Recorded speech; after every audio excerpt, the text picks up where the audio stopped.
ويطهركم تطهيرا.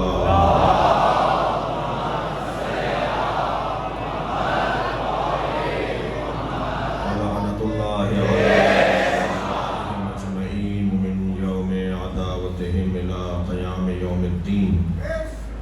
أما بعد، قال الحكيم في قرآن الكريم: بسم الله الرحمن الرحيم. الذين يتبعون الرسول النبي الأمي الذي يجدونه مكتوبا عندهم في التوراة والإنجيل يأمرهم بالمعروف وينهاهم عن المنكر ويحل لهم الطيبات ويحرم عنهم الخبائث ويضع عنهم إصرهم الأغلال التي كانت عليهم فالذين آمنوا به وعذروه ونصروه واتبعوا نور الذي أنزل معه أولئك هم المفلحون. صلوات.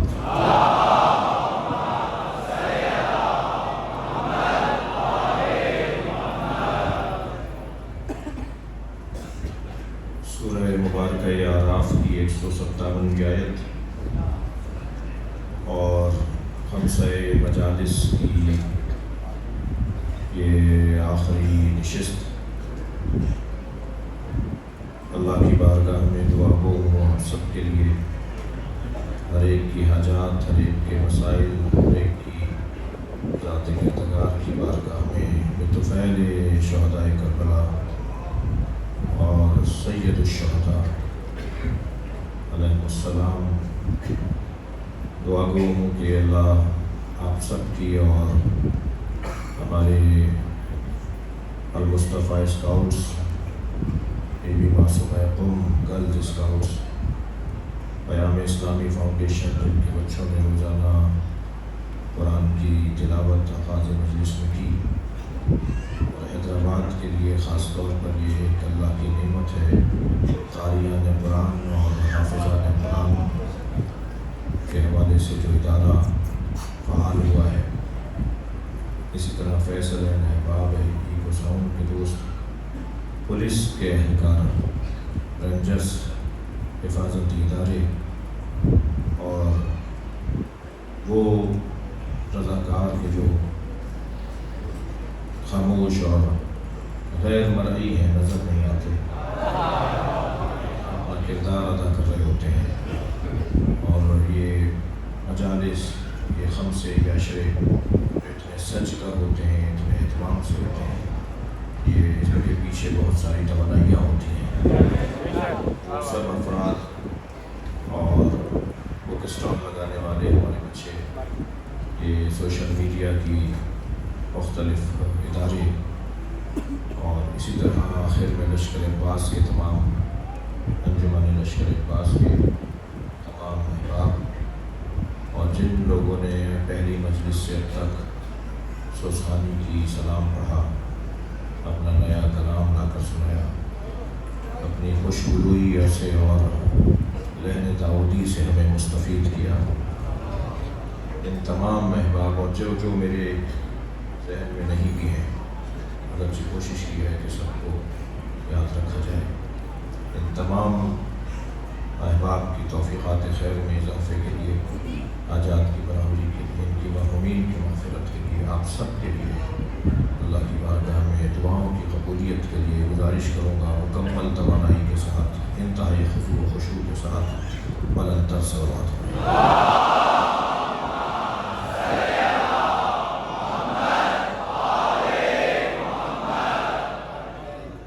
سورہ مبارکہ اعراف آیت نمبر 157. ارشاد حضرت احدیت ہو رہا ہے: والذین یتبعون الرسول النبی الامی. وہ لوگ کہ جو رسول نبی امی کی اتباع کرتے ہیں. الذین یتبعون الرسول النبی الامی، وہ لوگ کہ جو رسول نبی امی کی اتباع کرتے ہیں. کون رسول نبی امی؟ الذی یجدونہ مکتوبا عندہم فی التوراۃ والانجیل. کہ جو تورات اور انجیل میں بھی پہلے سے بیان کیا جا چکا ہے۔ یہ ایک دم اچانک کوئی شخصیت ظاہر نہیں ہوئی ہے۔ اس کے آنے کی خبر، اس کی آمد کی خبر ہزاروں سال سے دی جاتی رہی، اور ہر نبی بعد والے نبی کو ایک زمانے کے لیے بتاتا رہا کہ ایک نبی آنے والا ہے، وہ کہ جو یامرہم بالمعروف، جو معروف کا حکم دیتا ہے،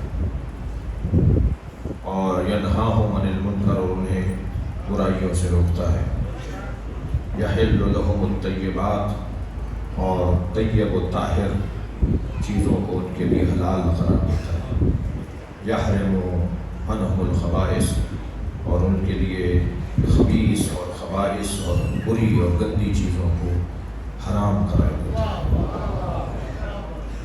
وَيَضَعَ عَنْهُمْ إِصْرَهُمْ وَالْأَغْلَالَ الَّتِي كَانَتْ عَلَيْهِمْ، اور جو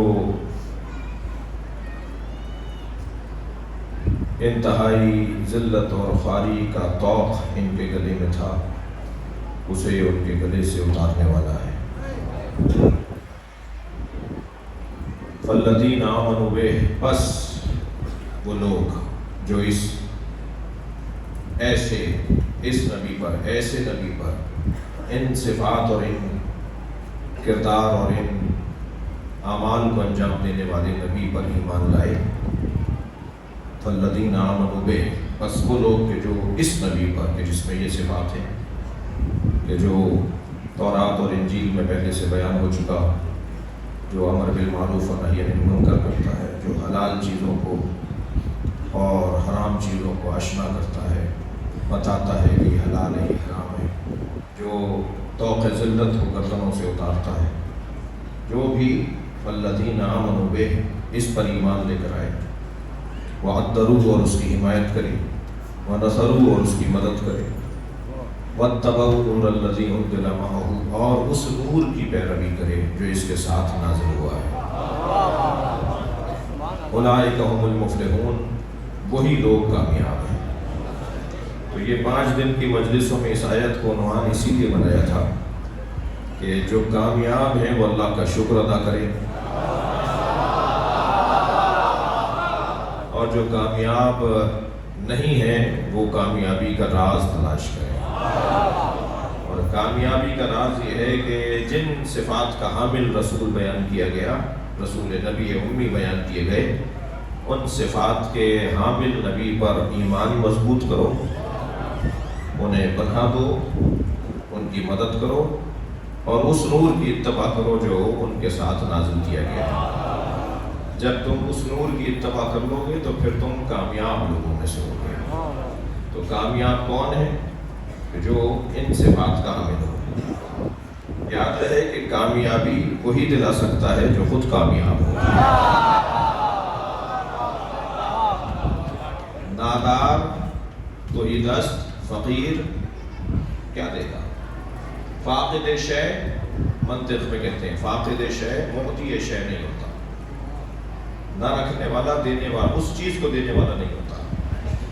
لہذا کون کامیابیاں دلائے گا؟ جو خود کامیاب ہے۔ اور کیسے طے کریں، کہاں ڈھونڈیں کہ کون کامیاب ہے؟ کامیاب وہ ہے کہ جو ضربت لگنے پر کہے فزت برب الکعبہ، رب کعبہ کی قسم علی کامیاب ہو گیا۔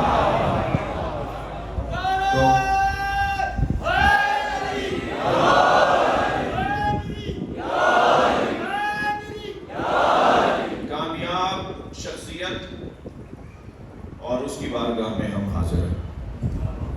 کل کی مجلس سے آج کے بیان کو یوں متصل کروں گا کہ نبی مکرم نے ہمیں قرآن اور علی جیسا ہدیہ دیا ہے۔ اللہ کا کرم ہے کہ ہم اہل قرآن میں سے بھی ہیں اور ہمارے دل و زبان پہ علی کا نغمہ بھی ہے،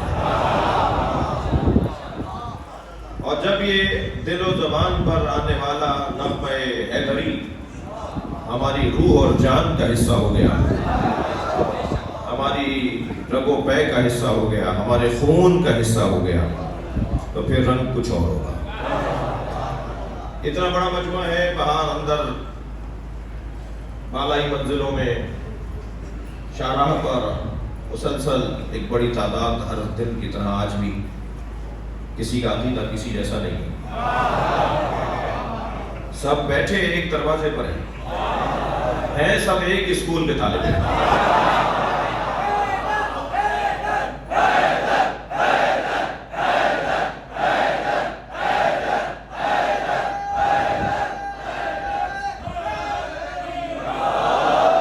لیکن جیسے اسکول میں مختلف طالب علم ہوتے ہیں، کوئی کسی درجے میں ہوتا ہے، کوئی کسی کلاس میں ہوتا ہے، اور ایک کلاس میں بھی ہو تو کوئی پیچھے بیٹھتا ہے، کوئی آگے بیٹھتا ہے۔ میری مراد پیچھے بیٹھنے سے عقیدے میں اور کردار میں، کوئی عقیدے اور کردار میں پیچھے ہوتا ہے، کوئی آگے والی صفوں میں بیٹھا ہوتا ہے، لیکن ہوتے ایک ہی کلاس میں۔ اور یقین جانیے عزیزو، اس اسکول کا لطف اور مزہ ہی کچھ اور ہے۔ یہاں نکما طالب علم بھی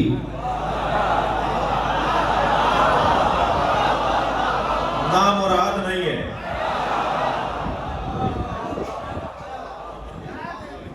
انتہائی کمزور طالب علم بھی وہ اس سے بہتر ہے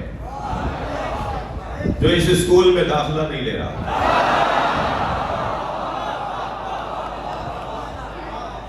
اور بہت اس ایک جملے کے پیچھے میرے پاس احادیث ہیں، یہ بات کو یہ اپنی جیب سے نہیں کر رہا، ایسی جیب میری ان چیزوں کے لیے نہیں ہے۔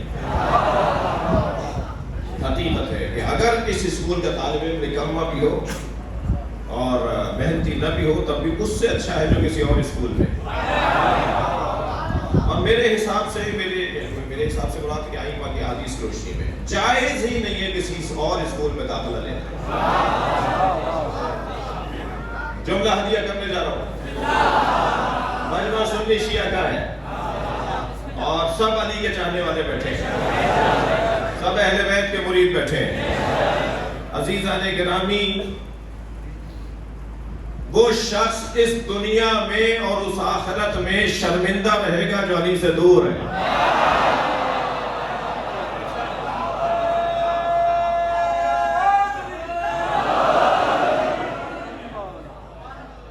جملہ تکراری ہو تو مجھے معاف کریں کہ ہم جس دروازے پر بیٹھے ہیں اس سے اچھا دروازہ نہیں ہے۔ دنیا کہاں بیٹھی ہے مجھے اس سے غرض نہیں ہے، مگر ہم جہاں بیٹھے ہیں وہاں سے جنت کا رستہ بنتا ہے، ترقی کی راہیں کھلتی ہیں، بہت کچھ نصیب ہوتا ہے۔ صاحب کہنے لگے مجلس میں کیا حاصل ہوا؟ کچھ لوگ خود سے سوچ کے آتے ہیں یہ پڑھیں گے تو صحیح ہے، اس سے ہٹ کر اگر سنیں گے کہ کیا پڑھا ہے انہوں نے، کیونکہ انہوں نے پہلے سے سوچا بھائی یہ پڑھیں۔ اب ٹی وی چینلز پہ جب مکتب کی ترجمانی توفیق ہوتی ہے جانے کی، تو ایک بڑی تعداد ہوتی ہے، کہتی ہے مولانا جب آپ جواب دے رہے تھے تو ہم سوچ رہے تھے یہ جواب دیتے تو اچھا تھا۔ تو وہ ہر شخص یقیناً اپنے حساب سے سوچتا ہے، اس کا حق بھی ہے، لیکن اتنا رہے ذہن میں عزیزان گرامی کہ ہم جب اس دروازے پر اس کلاس میں آ کے بیٹھتے ہیں نا، اس حسینی عالمی اوپن یونیورسٹی کی کلاس میں آ کے بیٹھتے ہیں، 61 ہجری میں امام حسین نے کربلا میں یونیورسٹی کی بنیاد رکھی تھی۔ کربلا یونیورسٹی کے ایک کیمپس کو امام بارگاہ کہا جاتا ہے۔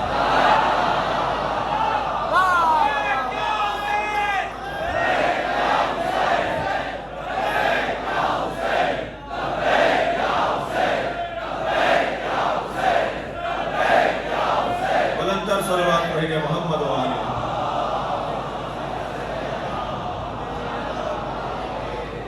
یہ ہمارے شہر میں جو 85 امام بارگاہ ہیں، یہ سب امام حسین کی یونیورسٹی کے کیمپس ہیں۔ اور یہ بات بھی میں کہہ چکا ہوں، مگر کچھ باتیں قرآن کی آیات کی طرح تکرار کرنی چاہیے۔ قرآن کی بہت ساری آیات تکرار ہوئی ہیں، کچھ باتوں کو بار بار کرنے کی ضرورت ہے۔ ان میں سے ایک بات یہ ہے کہ اگر اسکول میں ٹیچر اچھا نہ ہو تو اسکول بند نہیں کرتے، ٹیچر تبدیل کرتے ہیں۔ گزارش کریں بانیان خطبہ و ذاکرین سے کہ موضوعاتی مجالس ہو، کوئی بات ہو، کوئی بات لے کر آئیں، ایک مجلس کے اندر اہل بیت کے فضائل بھی ہوں، آخر میں مصائب کا بیان بھی ہو، کہیں درمیان میں اخلاقیات کا پیغام بھی ہو، ہمارے حالات حاضرہ کا حل بھی ہو، ہمارے گھریلو مسائل اور الجھنوں کا حل بھی ہو، جوانوں کی تربیت کا پیغام بھی ہو، بزرگوں کے احترام کا خیال بھی ہو، علماء کی تعظیم کا پاس بھی ہو، حفظ مراتب کا خیال بھی رہے۔ یہ 1 گھنٹے کی گفتگو نہیں ہو، ہفتے بھر کا مواد ہو۔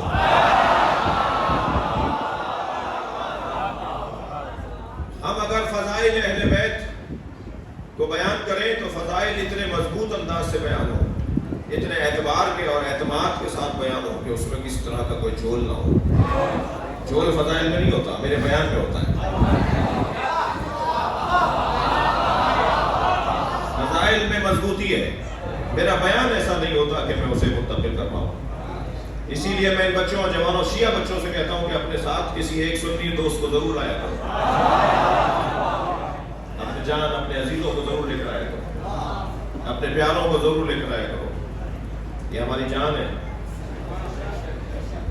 آپ کی بڑی ذمہ داری بنتی ہے۔ کالے کپڑے عزادار ہونے کی جہاں نشانی ہے، وہاں حسین کے ذکر کے سفیر ہونے کا پیغام ہے۔ لہذا سفیر ذکر حسین وہ پہنچائے امام حسین کا پیغام۔ ایک صاحب کہنے لگے کہ بہت سارے لوگ بات کو مان نہیں رہے، سمجھ نہیں رہے، لے نہیں رہے۔ میں کہا جی ہم دے نہیں پا رہے، ہم سمجھا نہیں پا رہے۔ چڑھا کر، چٹکی بھر کر، تنقید کر کے، جی لات گھوسا مکہ مار کر کسی کو بات نہیں سمجھائی جاتی، پیار سے بات سمجھائی جاتی، محبت سے بات سمجھائی جاتی۔ لڑ کر کبھی بھی بات اچھی نہیں ہوگی۔ اخلاقیات کی بہتری، رویوں کا اچھا استعمال، جملوں کا انتخاب اور پیار کے ساتھ بات کرنا۔ جادلہم باللتی ہی احسن، تکرار بھی ہو، بحث بھی ہو تو پھر احسن اور پیارے اور اچھے انداز میں۔ عزیزان گرامی، صرف مجلس کی بات نہیں کر رہا، آپ آفسوں میں ہیں، آپ بچے میرے جوان کالجوں میں ہیں، یونیورسٹیز میں ہیں، جہاں پر بھی آپ ہیں، آپ اپنے رویوں سے پوری یونیورسٹی کا غیر شیعہ پکار کے کہے ایسے ہوتے ہیں علی کے نوکر۔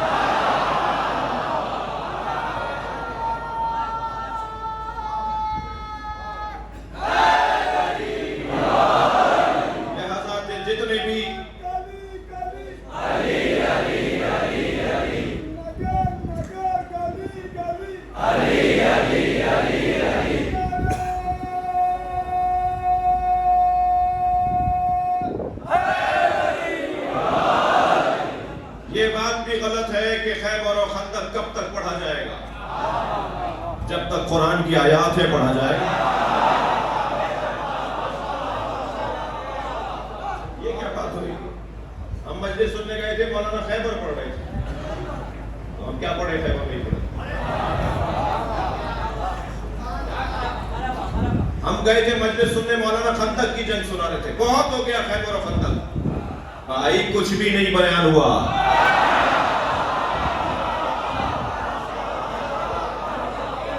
شاید ایک تقریر کو بوس باز کچھ جیسے لوگوں نے ایک ہی بزرگ کی کسی کی تقریر کو یاد کر کے بار بار آپ کو سنا دیا، تو آپ نے کہا بہت ہو گیا خیبر و خندق۔ خیبر و خندق بہت نہیں ہوا، وہ تقریر بہت ہو گئی۔ خیبر و خندق کے تو پہلو بیان ہی نہیں ہوئے۔ اسے آج ایک صاحب کہنے لگے اس سال آپ مولا علی کی جنگوں کا ذکر زیادہ کر رہے ہیں۔ میں نے کہا جی اس لیے کر رہا ہوں تاکہ 3 کمزوریاں شیعوں میں نہیں ہوتی۔ بزدل شیعہ نہیں ہوتا۔ کیسے ختم ہوگی بزدلی؟ اگرچہ بات روشن ہے کہ شیعہ بزدل نہیں ہے، کسی کو بھی بزدل نہیں ہونا چاہیے، دشمن بھی ہو تو شجاع۔ پاکستان میں ہمارا کوئی دشمن نہیں ہے، جنہوں نے پاکستان کی دیواریں کالی کی نا وہ ہمارے دشمن نہیں ہیں. جنہوں نے تکفیری نعروں سے ماحول خراب کیا وہ ہمارے دشمن نہیں ہیں. دشمن کو بہادر ہونا چاہیے, شجاع ہونا چاہیے. شیعوں کو بدنام کرنے کے لیے قرآن چلانے والے سے زیادہ تو بزدل کوئی ہے ہی نہیں. راجہ بازار, سانحہ راولپنڈی, اسی مسلک کے جن کے جس مسلک کا مدرسہ تھا, کالے کپڑے پہن کر آئے, اپنے بچے بھی مار دیے, قرآن بھی جلا دیے کہ کسی طرح شیعہ شرمندہ ہو جائے. پاکستان میں 150 سے زیادہ سانحات رپورٹیں نہیں آئی. ہمیں نہیں بتایا گیا کہ ہمیں کس نے مارا, وہ کون سے مال خانے سے لائے گئے لوگ تھے جو مارنے کے بعد اور کارروائی کرنے کے بعد دوبارہ مال خانے میں جمع ہو گئے. ہمیں نہیں بتایا گیا. صرف ایک ہی واقعے کی طرف نشاندہی کی گئی کہ ایسا ہوا تھا. ہمیں کئی سال تک شرمندہ کیا جاتا رہا. میرے بچوں اور جوانوں, اللہ پہ بھروسہ کرو, اللہ پہ توکل کرو. یہ جو ابھی پچھلے دنوں پاکستان میں فرقہ واریت کا ماحول بنایا گیا, یہ بھی کھولے گا کہ ریال کہاں سے آئے تھے. یہ بھی کھولے گا کہ کون ان کے پیچھے تھا. ہمارے لیے تو کوئی نئی بات نہیں تھی. البتہ اس پورے دور میں کچھ چیزوں کا پیغام ہمیں ملا ہے, کچھ چیزیں ہم نے سیکھی ہیں, کسی سے نہیں, زمانے سے. مولانا علی فرماتے ہیں زمانے سے بڑا کوئی استاد نہیں, وہ تو زمانہ استاد ہے. کچھ زمانہ استاد ہے, زمانے سے سیکھا جائے. بٹھا دو اس بھائی کو, بٹھا دو, بہت دور سے ہے. ایک صلوات پڑھیں نا محمد والے. اس سے بہتر اور بلند صلوات نبی کی.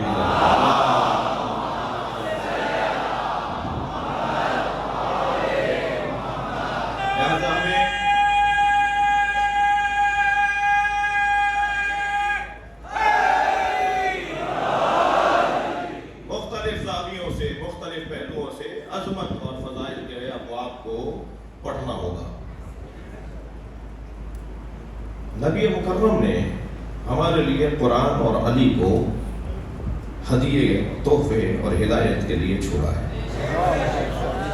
جب نبی نے کہا کہ زینوا مجالسکم نور بیوتکم بتلاوت القرآن, اپنے گھروں کو قرآن کی تلاوت سے منور کرو. اسی لہجے میں فرمایا زینوا مجالسکم بذکر علی. اپنی مجلسوں کو علی کے ذکر سے زینت دیا کرو. قرآن پڑھو اور علی کی بات کرو.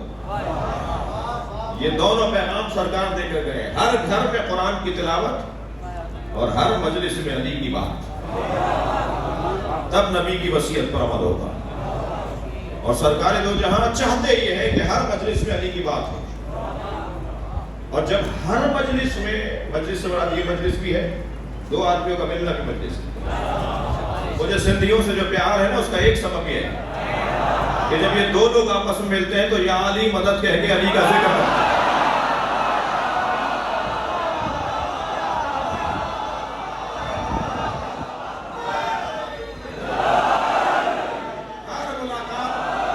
ہر ملاقات مجلس ہے. اور پیغمبر اکرم نے فرمایا اپنی مجلسوں کو علی کے ذکر سے زینت دیا کرو. تو ہر ملاقات میں علی کی بات ہو. جو بات میں کرنے جا رہا ہوں وہ یہ کہ اتنی بات علی کی ہوگی نا کہ نبی کے زمانے سے لے کر قیامت تک علی علی ہوتا رہے اور بات ختم نہ ہو.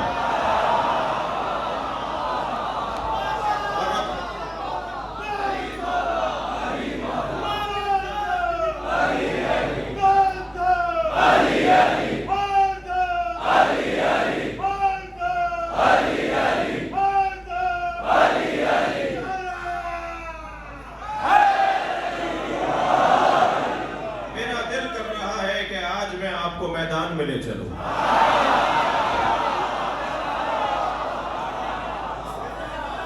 سوچا بھی میں نے یہی تھا کہ 5ویں مجلس میں میدان میں چلیں گے. اور وہ میدان جس میں آپ کو اور آپ مجھے لے کے چل رہے ہیں, وہ میدان وہ ہے جس میں اپنے تو علی علی کہہ ہی رہے تھے,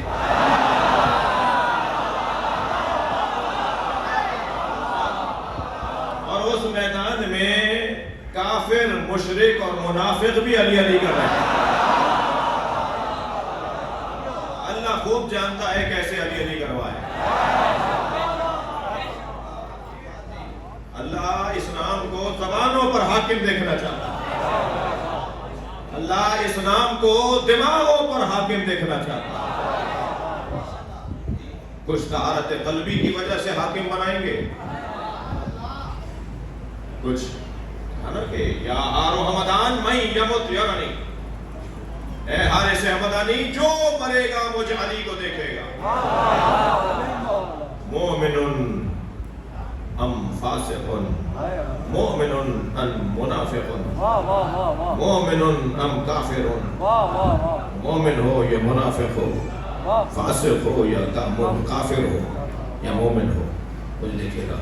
اور جب مومن مجھے دیکھے گا تو موت کی تنگی اور سختی آسان ہو جائے گی. اور کافر, منافق اور مشرک اور فاسق جب مجھے دیکھے گا تو مجھے دیکھ کر اسے پریشانی بڑھ جائے گی. خاص طور پہ جو مولا علی کا نام سننا اور بولنا بدعت اور شرک اور کفر, انہیں سمجھ میں آئے گا کہ مرتے وقت کیا ہوگا. انہیں معلوم ہوگا کہ مرتے وقت اس نام کا لینے والا اور اس نام سے محبت کرنے والا کیسا اور اسے نفرت کرنے والے کا کیا حال ہے. جنگ بدر,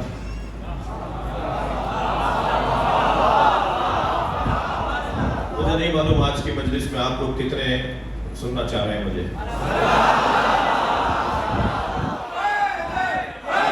دیکھیے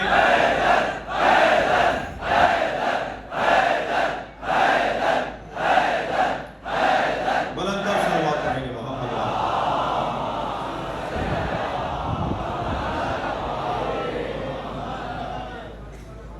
جو لوگ ذرا تنگ بیٹھے ہیں اپنی اس تنگی کو آج برداشت کر لیں تاکہ قبر میں وسعت ہو جائے.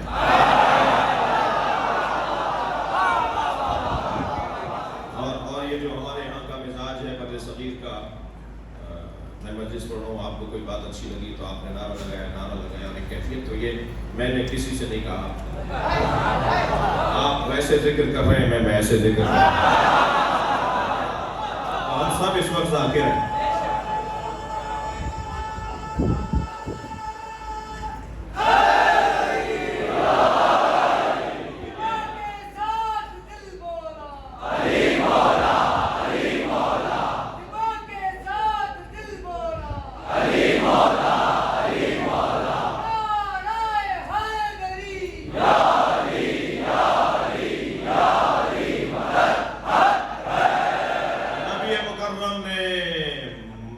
المکرمہ سے ہجرت کی, مدینہ منورہ تشریف لائے. مکہ مدینہ یہ دو سرکار کے شہر, سرکار مکی بھی ہے مدنی بھی ہے. اور یاد رہے کہ ہر شخص کے, کسی بھی شخص کے دو وطن ہو سکتے ہیں. آپ دو وطنوں میں نماز پوری پڑھ سکتے ہیں. ایک ہمارا آبائی گھر, ہمارا گاؤں, اگر ایک دن کے لیے بھی گئے تو وہاں 4 رکعت ہی پڑھیں گے کیونکہ ہم اپنے وطن آئے. اور ایک وہ وطن جہاں ہم اپنے کام یا اپنے غرض کی وجہ سے طے کر لیا ہم نے کہ ہم یہاں ہی یہیں ہی رہیں گے, یہاں ہی رہیں گے, وہ بھی دوسرا وطن ہو سکتا ہے. تیسرا وطن ہمارا نہیں ہو سکتا. 6 مہینے کہیں رہ لیے, مکان وہاں پر ہے, کسی کے 25 شہروں میں مکان ہو تو 25 وطن تھوڑی ہوں گے. پراپرٹیوں سے اور مکانوں سے وطن نہیں بنتا, قصد سے اور ارادے سے وطن بنتا ہے. میں ارادہ کر لوں کہ مثلا حیدرآباد میرا وطن, میں ارادہ کر لوں کہ مثلا خیرپور میرا وطن, تو میرے 2 وطن ہو سکتے ہیں. تیسرا وطن میرا نہیں ہوگا. وہاں میں اگر 10 دن کا قیام کروں گا تو نماز میری پوری ہوگی اور روزہ ہوگا. اور اگر 10 دن سے کم کا قیام ہے, قصد اشارہ نہیں ہے, تو پھر وہاں میں نماز قصر پڑھوں گا, 4 رکعت کو 2 رکعت پڑھوں گا, اور روزہ مجھ پر فرض نہیں ہوگا اس وطن میں, اس شہر میں جو میرا وطن نہیں. ٹھیک ہے. تو کیوں یہ ساری بحثیں کیوں ہیں؟ اس لیے کہ نبی کے بھی 2 وطن ہیں, ایک مکہ ایک مدینہ. مکے میں جو لوگ نبی کے ساتھ تھے اور مدینے آئے وہ مہاجر کہلائے. اور جو مدینہ منورہ میں استقبال کرنے والے تھے، اپنے گھروں کے دروازے کھولنے والے تھے، پیار اور محبت دینے والے تھے، وہ انصار کہلائے. یا مسلمانوں کی تاریخ میں مہاجر ہیں یا انصار ہیں. جب شام سے خط مولا علی کو آیا کہ میں بھی بڑے باپ کی اولاد، آپ بھی بڑے باپ کی اولاد، آپ کے دادا بھی بڑے اور میرے دادا بھی سردار، تو میرے مولا نے فرمایا خبردار مجھ سے مقایسہ نہ کرو، نہ تم مہاجروں میں ہو نہ انصار میں ہو. انتم بنو الطلقاء، تم تو طلقاء میں سے آزاد شدگان جنہیں میرے نبی نے آزاد کیا تھا. گناہ کرنے پر معافی سزا کو معاف کرتی ہے، گناہ ختم نہیں ہوتا. توجہ ہے؟ قتل کرنے کے بعد عدالت نے سزا سنا دی کہ اسے لٹکا دیا جائے، صدر مملکت نے معاف کر دیا. تو کیا قتل معاف ہو گئے؟ قاتل تو رہے گا ہی. یہ قاتل ہے، اس کی سزا معاف ہوئی ہے. توجہ ہے؟ میرے مولا نے فرمایا تم تو نہ مہاجروں میں ہو نہ انصار میں ہو، تم تو طلقاء میں سے ہو، آزاد شدگان ہو. تمہیں تو رحم کھا کر معاف کیا گیا، رحم کی اپیل لینے والوں میں سے ہو، رحم کی اپیل کرنے والوں میں سے ہو. جی پہنچے سرکار تو جتنی بھی جنگیں سرکار پر، سرکار نے جن کا مقابلہ کیا وہ سرکار نے جا کر حملہ نہیں کیا ہے، سرکار پر حملہ ہوا، مسلمانوں پر حملہ ہوا. اس لیے جتنی جنگیں ہیں وہ سب مدینے کے قریب لڑی گئی. اگر نبی نے حملہ کیا ہوتا تو مکے کے قریب ہوتی. یہ گئے ہوتے لڑنے کے لیے، وہ آئے تھے لڑنے کے لیے. یہ تو صرف اپنے شہر سے باہر نکل کر گئے دفاع کرنے کے لیے. ان جنگوں میں سب سے پہلی جنگ پہلے ہی سال 80 جنگوں کا سامنا کرنا پڑا. آپ ذرا 11 برس کی زندگی اور 80 جنگیں، ایسا لگتا ہے جیسے ہر مہینے ایک جنگ تیار. اتنا اذیتیں پہنچائی گئی. پہلی جنگ جو ہوئی ہے وہ جنگ بدر، پہلے ہی سال. میرے مولا علی کی عمر اس جنگ میں 20 سال ہے. مولا 20 سال کے ہیں جنگ بدر میں، اور 20 سالہ علی مسلمانوں کے لشکر کا لمدار. مجلس میں بیٹھے ہوئے جوان ذرا اکڑ کر سنیں. جوان اگر علی کی سیرت پر عمل کرے تو علمدار بنایا جاتا ہے.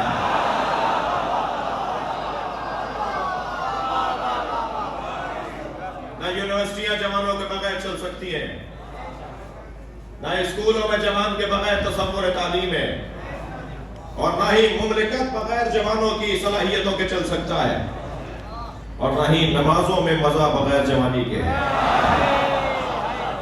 اور نہ ہی مجلسوں میں رنگ بغیر جوانی کے ہے، اور نہ ہی جلوسوں کی رونق بغیر جوانی کے ہے. یہ جوان اللہ کو بڑا عزیز ہے، یہ جوان اللہ کو بڑا عزیز ہے. تمام تر گناہ کرنے کی صلاحیتوں کے بعد جب یہ وضو کر کے مصلی پہ کھڑا ہوتا ہے تو اللہ فرشتوں سے کہتا ہے ذرا زمین پہ دیکھو تمہیں کچھ نظر آیا؟ فرشتے اللہ سے کہتے ہیں یا اللہ ایک ستارہ چمک رہا ہے. اللہ کا جواب آتا ہے یہ ستارہ نہیں ہے، یہ وہ میرا بندہ ہے جو گناہوں کی صلاحیتوں کے باوجود میرے آگے سجدہ کرنے کھڑا ہوا ہے. مجھے وہ جوان بہت عزیز ہے. اللہ کہہ رہا ہے مجھے وہ جوان بہت عزیز ہے جو تمام تر صلاحیتوں کے باوجود اپنی منفی صلاحیتوں کو ختم کر کے ان کو نظر انداز کر کے میری بارگاہ میں حاضری دیتا ہے. مجھے نہیں معلوم کہ حیدرآباد میں انتظامیہ کی شخصیات تشریف فرما ہے کہ کتنا جوانوں کی ورزش کا اہتمام ہے حکومت کی طرف سے. یہ ڈھیلا ڈھیلا ٹیڑھا ٹیڑھا چلنے والا جوان یہ کمر جھکایا ہوا جوان، یہ کمزور اور ناتوان جوان ملک کی جوانی کو کھا جائے گا۔ لہذا ہر شہر کے اندر شہری انتظامیہ کا فرض بنتا ہے کہ وہ ان کی صحت کی بحالی کے لیے ادارے بنائیں، ان کی ورزش کے لیے، ان کی صحت کو اچھا رکھنے کے لیے۔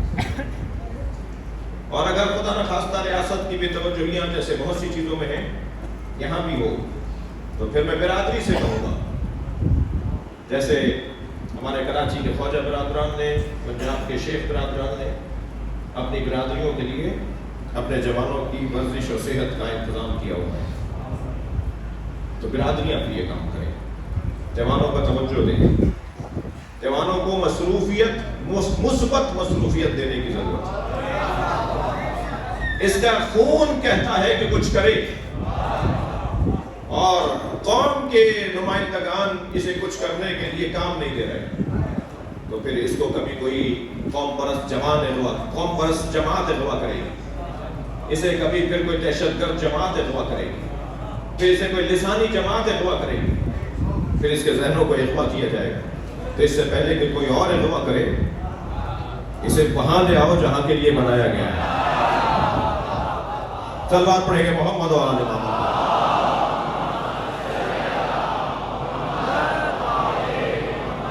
20 سال کے ہیں مولا علی، جنگ بدر میں علی علمدار لشکر اسلام۔ ادھر سے پوچھا جا رہا تھا کہ مسلمانوں کی طرف سے علمدار اور پرچمدار کون ہے، سالار جنگ کون ہے مسلمانوں کی طرف سے؟ تو کسی نے آواز دے کر کہا علی ہے۔ تو آواز آئی علی تو ابھی جوان ہے، پوری طرح داڑھی بھی نہیں اتری۔ تو میرے مولا جب میدان میں اترے تو میرے مولا نے تلوار نکال کے پہلا جملہ یہ کہا، باذلو آمین حدیث و سنی، تم میری عمر پر تبصرے کر رہے ہو۔ باذلو آمین، دو مصرے میرے مولا کے، باذلو آمین حدیث و سنی، تم میری سن و سال اور میری عمر پہ تبصرے کر رہے ہو۔ اللہ اکبر۔ وَلِمِثْلِ هَذَا وَلَدَتْنِي أُمِّي، میری ماں نے اسی دن کے لیے تو جنا تھا۔ صلوات پڑھیں گے محمد و آل محمد۔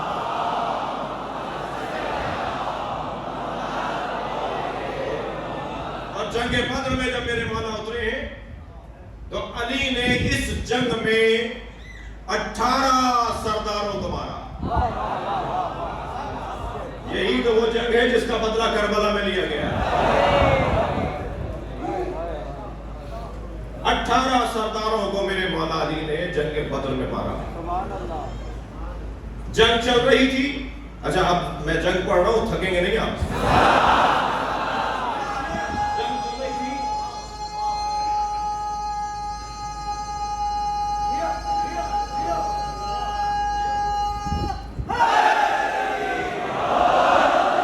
ایک مرتبہ خبر آئی کہ بدر میں مشرکین مکہ ایک کرائے کا قاتل لائے۔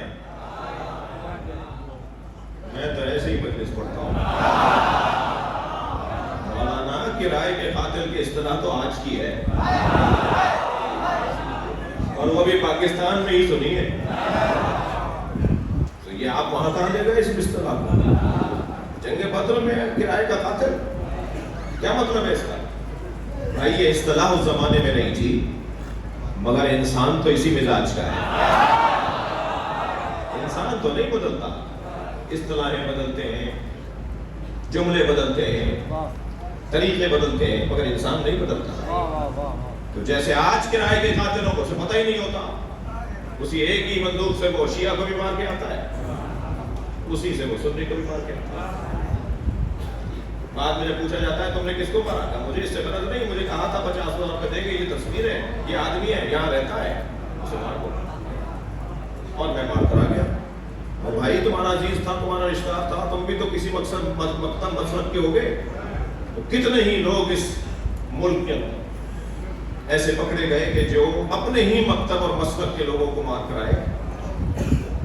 اور یاد رکھیے ظالم کا کوئی مسلک نہیں ہوتا،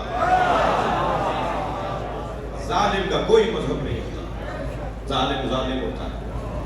جو پیسے کی خاطر کسی کی جان لے لے جی وہ آدمی نہیں ہے، وہ انسان نہیں ہے، وہ جانور ہے، بلکہ قرآن کہہ رہا ہے یہ جانور سے بھی مستر ہے۔ بچ کے رہیے، ہوشیار رہیے، متوجہ رہیے۔ یہ کرائے کے قاتل اس جنگ میں بھی نوفل بن خویلہ نامی ایک پہلوان، ایک تلوار باز، ایک نیزہ باز، ایک تیر انداز اور اتنا داؤ پیچ جاننے والا خطرناک جنگجو تھا کہ وہ ایک وار سے گھوڑے کی چاروں ٹانگیں کاٹ دیتا تھا، وہ ایک وار سے 3 آدمیوں کے گلے اتار دیتا تھا۔ عجیب انداز تھا اس کے لڑنے کا۔ اسے پیسے دے کر کے اتنے پیسے ملیں گے ہمارے ساتھ چلو۔ سرکار کو معلوم ہوا کہ یہ نوفل بن خویلہ کو ملا ہے، تو حضرت نے ایک مرتبہ اپنے دونوں ہاتھوں کو اٹھا کر کہا اللہم اکفنی نوفلا، یا اللہ ہمیں نوفل سے محفوظ رکھ، میری امت کو، میرے لوگوں کو، میرے مجاہدوں کو نوفل سے محفوظ رکھ۔ میرے مولا نبی نے یہ کہہ دیا۔ جنگ چل رہی تھی، جنگ چلتے ہوئے کچھ دیر گزری کہ سرکار نے ایک مرتبہ مشرکین کے لشکر کو دیکھتے ہوئے کسی کو تلاش کرنا چاہا، تو کچھ فاصلے سے مولا علی کی آواز آئی یا رسول اللہ کچھ دیکھ رہے ہیں؟ تو حضرت نے فرمایا من لہو علم بنوفلا، کسی کو نوفل کی خبر ہے؟ تو مولا نے وہیں سے آواز دے کر کہا یا رسول اللہ میں نے اسی وقت مار دیا تھا۔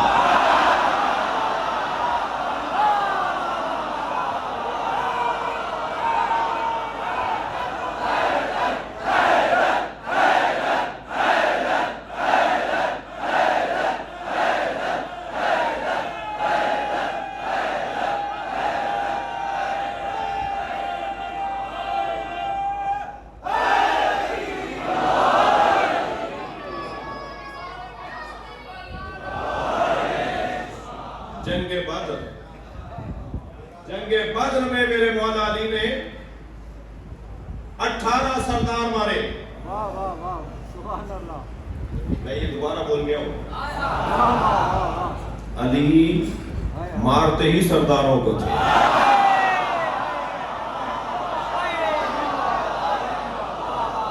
وہ جو سرداروں کے قبیلے کے بیچارے مجبور لوگ آئے ہیں انہیں کیوں مارو؟ انہیں مارو نا جو انہیں لے کر آئے۔ تو علی ڈھونڈتے تھے سرداروں کو، اور یہ انداز تھا میرے مولا کا جنگ کے اندر کہ آپ نے 18 سردار مارے اور ایسے مارے کہ علی کو آتے ہوئے دیکھ کر کہتے تھے موت و احمر، ہماری سرخ موت آ رہا ہے۔ جنگ بدر میں مشرکوں نے علی کا نام رکھ دیا تھا سرخ موت۔ بہت سے لوگ تو علی کو دیکھ کر مر جاتے تھے۔ کھگے بیٹھے ہیں میں اپنی خطابت کی تاریخ میں مولا علی کی جنگ کے حوالے سے اور مولا کے جہاد کے حوالے سے شاید اتنا سنبھل کے پہلی دفعہ پڑھ رہا ہوں، اور مجھے معاف کر دیجئے گا اگر آج دیر ہو جائے تو۔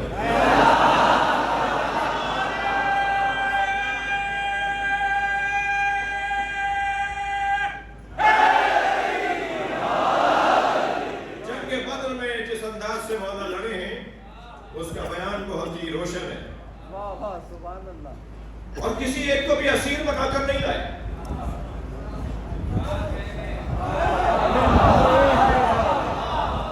بھائی علی کا جہاد سن رہے ہیں آپ؟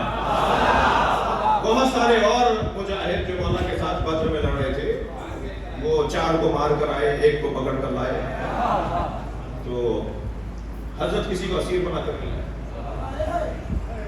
پوچھ لیا کسی نے؟ اب دیکھیں یہ میدان جہاد ہے یا میدان اخلاق ہے؟ یعنی جہاں علی جہاد کر رہے ہیں وہاں علی ہدایت بھی دے رہے ہیں، یعنی میدان جہاد میدان اخلاق بھی ہے، سکھا بھی رہے ہیں۔ ایک صاحب کہنے لگے صاحب دشمن سامنے ہو تو کیسا اخلاق؟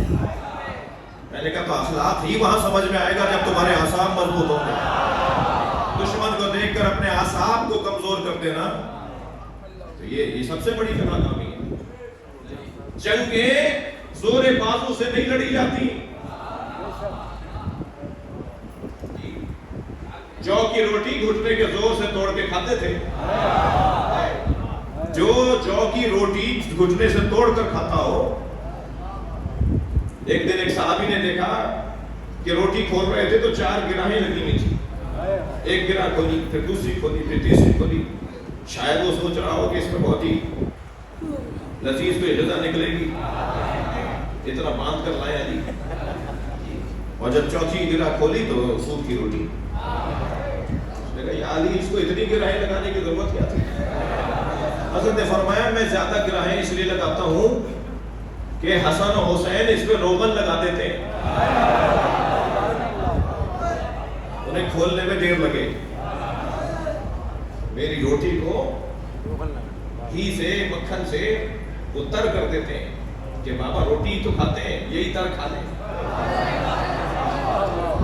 تو میں اس کو اتنی گراہیں اس لیے لگاتا ہوں کہ انہیں کھولنے میں دیر لگے.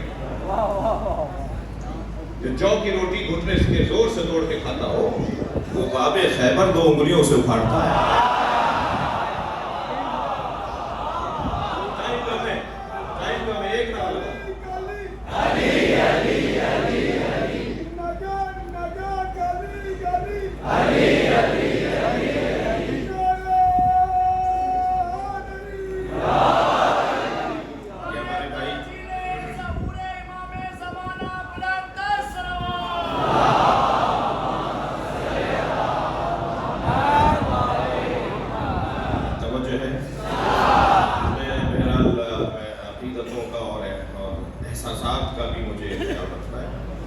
ہمارے بھائی آنکھیں بند کر کے نعرے لگاتے ہیں تاکہ کوئی دیکھے ہی نہیں، انہیں کوئی نظر نہ آئے، تو کوئی کچھ کہہ ہی نہ سکے. تو ایک لگا دو تاکہ تمہیں بھی ثواب مل جائے اور ہمارا بھی تھوڑا ٹائم بچ جائے. ایک صلوات پڑھیں ذرا محمد والا.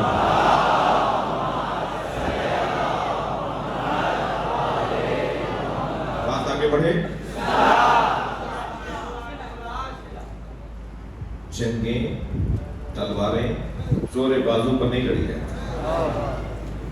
تلواروں کا استعمال اعصاب کی بنیاد پر ہوتا ہے. اگر کسی کے اعصاب کمزور ہوں وہ تلوار اٹھائے گا کسی اور پر، لگے گی خود کو. اس لیے اعصاب کا مضبوط ہونا وہ ہر مجاہد کے لیے ضروری ہے. مولا کسی کو اسیر بنا کر نہیں لاتے تھے.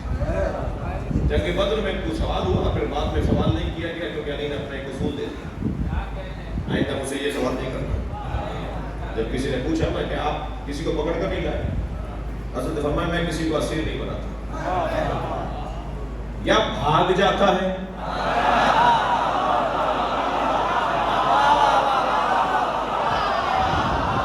اور علی کی کرامت کا حصہ تھا کہ بھاگنے والے کو موقع دے دیتے.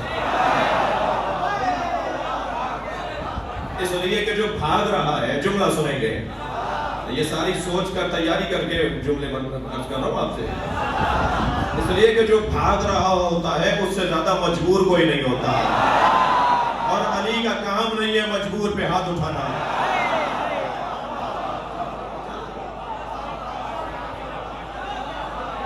یا وہ بھاگ رہا ہوتا ہے یا وہ مر رہا ہوتا ہے، بچہ کون ہے جو لے کر آؤں؟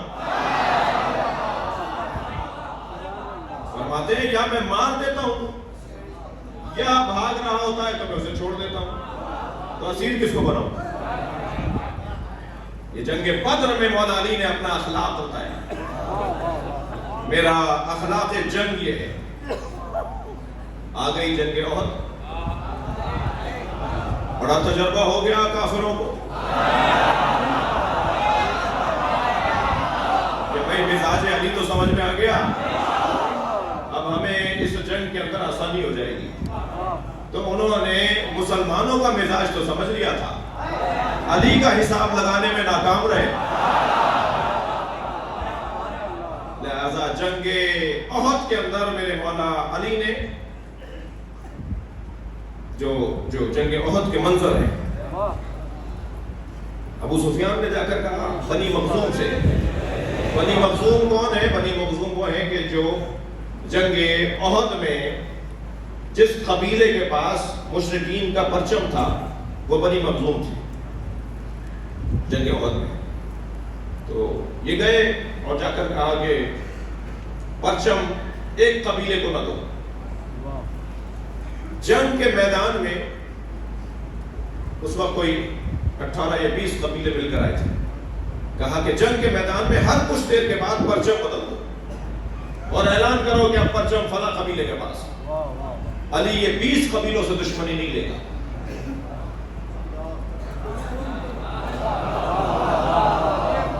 سیاست تو تھی یہ 20 قبیلوں میں پرچم تقسیم کرتے رہو تاکہ علی کس قبیلے سے دشمنی لے گا. اگرچہ پتہ نہیں ہے کہ علی کہتے کسے ہیں. علی ساری دنیا سے دشمنی لے سکتا ہے اللہ کی خاطر. مزاج ہی کچھ اور ہے. لیکن میں نے کہی یہ پرچم بدلتے رہو. انہوں نے کہا نہیں کہ ہم اپنے پاس اتنا بڑا ہمیں اعزاز ملا ہے, ہمارے لوگ زیادہ ہیں, ہمارے قابل لوگ زیادہ ہیں, ہمارے جنگجو زیادہ ہیں, ہمارے تلوار باز زیادہ ہیں, تو ہم کسی اور قبیلے کو کیوں پرچم دے دیں, ہم ہی رکھیں گے. اس وجہ سے ان کا نقصان یہ ہوا کہ مولا نے ان کے 13 پرچمدار مار دیے. وہ ایک مرتا تھا دوسرے کو دیتے تھے, علی اسے مارتے تھے. کسی نے پوچھا کہ احد میں آپ میدان میں برق کی مانند کبھی کہیں نظر آتے تھے, کبھی کہیں نظر آتے. تو اس کا سبب کیا تھا؟ حضرت فرمانے لگے کہ میں احد میں پرچمداروں کو ڈھونڈتا تھا. پرچم گر جائے گا تو جنگ ٹھنڈی پڑ جائے گی.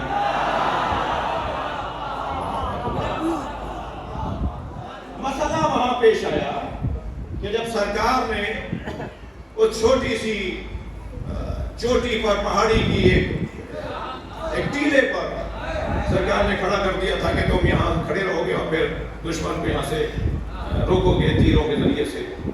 جنگ جیت گئے مولا علی. مولا کے ساتھ سینکڑوں اصحاب مجاہدین جنگ جیت گئے. جنگ جب جیت گئے تو مال غنیمت تو نبی تقسیم کریں گے نا. جب بھی کوئی نبی سے آگے نکلا ہے ذلیل ہوا ہے.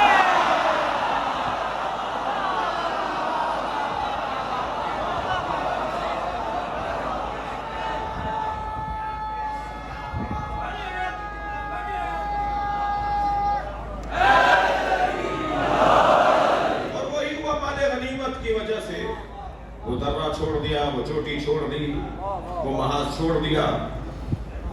نیچے آ کر مال غنیمت جب لینے لگے تو پھر وہ جا چکے تھے. انہیں اندازہ ہوا کہ یہ تو جگہ خالی ہو گئی ہے. وہ وہیں سے واپس آئے اور مسلمانوں پر حملہ کیا. یہ جب حملہ ہوا تو پھر بڑی تعداد میں مسلمانوں نے میدان چھوڑ دیا. قرآن مجید سورہ بقرہ میں احد میں بھاگنے والوں کے بارے میں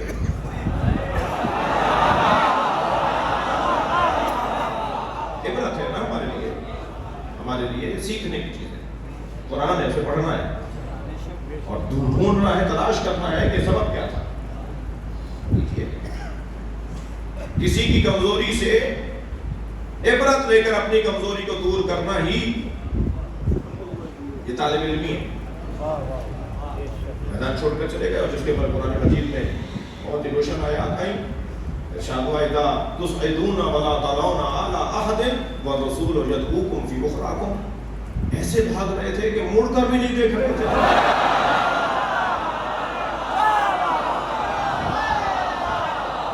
اور رسول آوازیں لگا رہے تھے کہاں جا رہے ہو. سب چلے گئے. 13 رضی اللہ تعالی عنہم, 13 رضی اللہ تعالی عنہم اصحاب, وہ اصحاب کے جن سے اللہ راضی,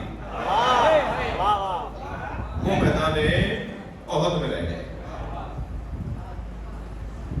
خبردار میرے عزیزو, احد سے بھاگنے اور میدان چھوڑنے والے اور فرار کرنے والوں پر کوئی بے ادبی نہیں کی جائے گی. میدان احد سے جو میدان چھوڑ کر گئے, قرآن کی آیت پڑھو مگر ان کی توہین نہیں ہوگی. میں احد کے میدان کی بات کر رہا ہوں, ہر میدان کی بات نہیں کر رہا. آپ پہلے احد کے میدان کی بات روشن کر لیجئے, سمجھ لیجئے. میدان احد سے جانے والوں کے بارے میں کوئی نامناسب بات, یہ نہ صرف توہین ہے, گناہ ہے, بلکہ قرآن کی مخالفت ہے. اس لیے کہ قرآن میں اللہ نے جب وہ پلٹ کر آئے، کوئی 3 دن بعد، کوئی 6 دن بعد، کوئی 8 دن کے بعد، تو نبی مکرم یقیناً ناخوش تھے، ناراض تھے. اتنا مشکل ہو گیا تھا ان کے جانے کے بعد. ٹوٹل 13 آدمی رہ گئے، سینکڑوں لوگ چلے گئے، 13 مسلمان باقی رہ گئے جن میں ایک علی. 13 آدمی اتنے سینکڑوں کو کیسے سنبھالتے؟ لہذا سب سے زیادہ شہادتیں احد میں ہوئی. بدر سے زیادہ مسلمان احد میں شہید ہوا، اور 1-2 نہیں، بڑی تعداد میں بدر کے اندر مسلمان زخمی ہوئے، بڑی تعداد میں شہید ہوئے، جنہیں پھر بعد میں ان کے زخمیوں کو جب مدینہ لے کر آئے تو پھر آج ان کی قبریں جنت البقیع کے اندر ایک خاص جگہ پر بدر کے زخمیوں کی قبریں ہیں جو بعد میں مدینہ آ کر شہید ہو گئے. اتنا بڑا نقصان ہو گیا مسلمان. لیکن جب یہ واپس پلٹ کر آئے تو پہلے تو نبی نے ان سے پوچھا، میں تمہیں آوازیں لگا رہا تھا، تم جواب کیوں نہیں دے رہے تھے، تم مڑ کر کیوں نہیں دیکھ رہے تھے؟ تو انہوں نے کہا کہ ہمیں ایک آواز آ رہی تھی کہ نبی مارے گئے. جب نبی مارے گئے تو پھر ہم کیوں رکتے؟ تو نبی نے فرمایا وہ شیطان کی آواز تھی. بھائی جسے شیطان اور فرشتے میں ہی فرق نہ لگے،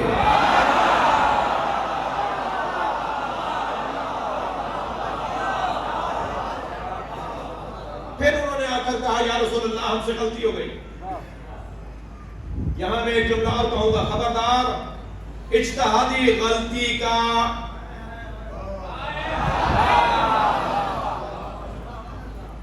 جملہ یہاں کارآمد اور کار فرما نہیں ہے. میں ایک فورم پر تھا، ایک بہت بزرگ شخصیت نے کہا جی اجتہادی غلطی تھی. میں نے کہا جی ہر غلطی کو اجتہادی کر کے آپ بچا لیتے ہیں. اجتہادی غلطی نہیں تھی، اس لیے نہیں تھی کہ نص کے مقابل اجتہاد جائز ہی نہیں. میں نے کہا جی نص سے کیا مراد ہے؟ میں نے کہا نبی موجود تھے، سرکار کا وجود موجود ہے، انہیں چھوڑ کے جانا اجتہاد کون سا ہے؟ لہذا یہ اجتہادی غلطی نہیں تھی، غلطی تھی. لہذا جب یہ واپس آئے انہوں نے آ کر معافی مانگی تو اب قرآن کی آیت، سورہ بقرہ کی آیت ہے. میں شیعہ برادری سے کہوں گا کہ احد سے متعلق اپنے الفاظ کو بہتر کریں اور ایسا کوئی لفظ نہ کہیں جو توہین ہو. اس لیے کہ اللہ نے معاف کر دیا، رسول نے معاف کر دیا، تو ہم اگر کوئی بات کریں گے تو یہ قرآن کے خلاف ہے. لقد عفا اللہ عنہم ان اللہ غفور رحیم. اللہ نے انہیں معاف کر دیا، اللہ غفور رحیم ہے. توجہ کر لی. تو جنگ احد کے اندر صرف 13 لوگ رہ گئے اور میرے مولا علی ان میں سے ایک. مگر علی جب سارا مجمع مسلمانوں کا تھا اس وقت بھی ویسے ہی لڑ رہے تھے، اور جب 13 لوگ رہ گئے تب بھی ویسے ہی لڑ رہے تھے.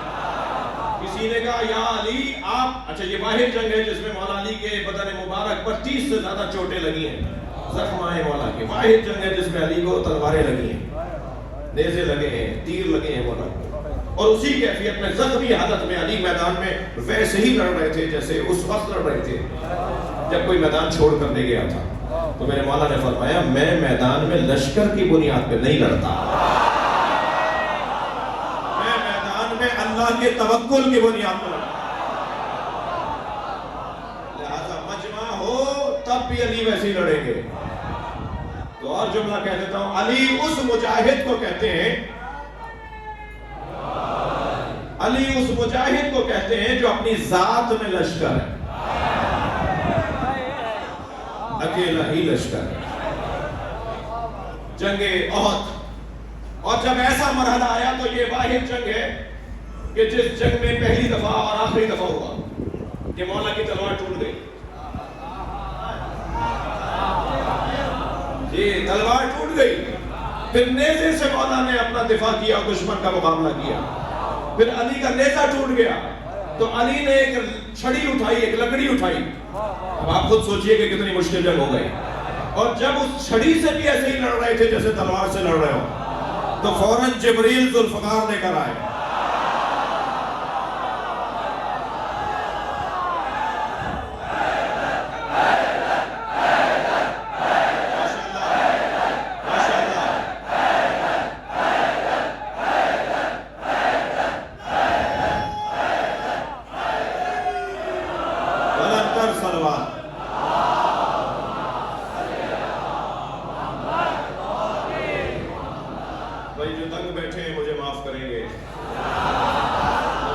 تنگی احساس نہیں ہو رہی ہوگی. میرے مولا پر ایک مرتبہ ذوالفقار اتری. جبریل ذوالفقار لے کر آئے اور لا کر نبی کو دی. توجہ ہے؟ اور لا کر میرے مولا, توجہ چاہوں گا, لا کر جبریل امین نے مولا نبی کو تلوار دی. ذوالفقار نبی پر اتری ہے, آسمان سے اترنے والا لوہا جس میں اللہ نے منافع کثیر رکھے ہیں, جس میں اللہ نے نفع ہی نفع رکھا ہے. وہ لوہا نبی مکرم کو دیا. نبی مکرم نے فوراً ایک مجاہد کو آواز لگائی کہ علی تک پہنچاؤ. علی جس جگہ لڑ رہے تھے وہاں ماحول ایسا تھا کہ اس نے تلوار وہیں سے پھینکی ہے. علی نے میرے مولا نے فضا میں اڑتی ہوئی تلوار کو پکڑا ہے. اس منظر کو دیکھ کے جبریل نے قصیدہ پڑھا ہے. لا فتح الا علی, لا سیف الا ذوالفقار. برابر میں آ کر بیٹھ گئے مولا نبی کے جبریل. سرکار کے دندان مبارک شہید ہو چکے ہیں. ایک خبیث, ایک ظالم نبی کے خیمے تک آ گیا تھا اور نبی پر حملہ کر دیا تھا. نبی زخمی ہو گئے. جبریل ساتھ بیٹھے ہوئے ہیں, علی دفاع کر رہے ہیں. تو جبریل امین نے کہا, یا رسول اللہ دیکھ رہے ہیں علی کو, علی کیسے لڑ رہا ہے؟ تو میرے مولا نبی نے اسی کیفیت میں مسکراتے ہوئے فرمایا, کیف لا انہ منی وانا منہ.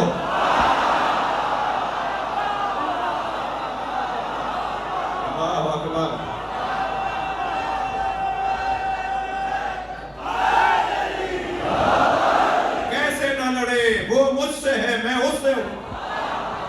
فوراً جبریل نے بے ساختہ فرمایا, انا منکما, اور میں آپ دونوں سے ہوں. یا رسول اللہ, یہ ساری کائنات آپ ہی سے تو ہے, یہ زمین و زمان آپ ہی سے تو ہے, یہ زمین آسمان آپ ہی سے تو ہے. اللہ اکبر. اور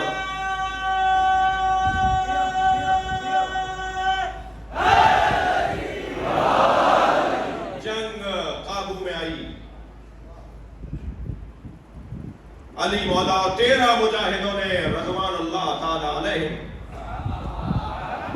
اللہ کا درود و سلام ہو ان مجاہدوں پر. جب جنگ ٹھنڈی پڑی, مولا زخمی حالت میں نبی کی خدمت میں آئے اور کہا, یا رسول اللہ آپ کو جتنی تکلیف ہوئی ہے وہ مجھے معاف کریں. آگے بڑھ کر نبی نے علی کو گلے لگایا, آنکھوں میں آنسو بہلائے اور اصحاب سے مخاطب ہوتے ہوئے فرمایا, ذرا علی سے پوچھو جب سب چلے گئے تو علی کیوں نہیں گئے؟ دیکھیے ہمارے ہاں جہاد فروعات دین میں ہے کہ نہیں؟ کیا نماز بولو, نماز روزہ بولو, جہاد فروعات دین میں ہے نا. اب ذرا مولا علی کا جواب سنیے. بزدلی کو علی کفر سے تعبیر کر رہے ہیں. بزدل ہوگے تو نماز بھی نہیں پڑھ سکو گے, بزدل ہوگے روزہ بھی نہیں رکھ سکو گے. 8 منٹ پہلے کھول لو کہیں برائی نہ.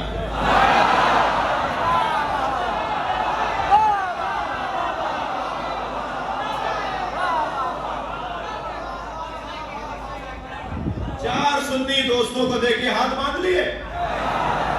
مجھے تو وہ سنی بڑا اچھا لگتا ہے جو لاکھوں شیعوں میں ہاتھ باندھتا ہے. کربلا میں, نجف میں, مشہد میں لاکھوں شیعوں میں ہاتھ باندھ کے نماز جو سنی پڑھ رہا ہوتا ہے, یقین جانیے مجھے اتنا اچھا لگتا ہے کہ دل کرتا ہے اس کا جا کے ماتھا چوم لوں. مجھے وہ سنی اس لیے اچھا لگتا ہے کہ وہ لاکھوں شیعوں میں ہاتھ باندھ کے نماز پڑھ کر بتاتا ہے, میں نے جو دین سمجھا ہے اس پہ عمل کرنے کی جرأت بھی رکھتا ہوں. دوسرا پیغام یہ سنی یہ دے رہا ہوتا ہے, خبردار شیعوں سے ڈرنا نہیں, یہ مارتے نہیں ہیں. لاکھوں شیعوں میں بھی اکیلے چلے جانا, کچھ نہیں ہوگا.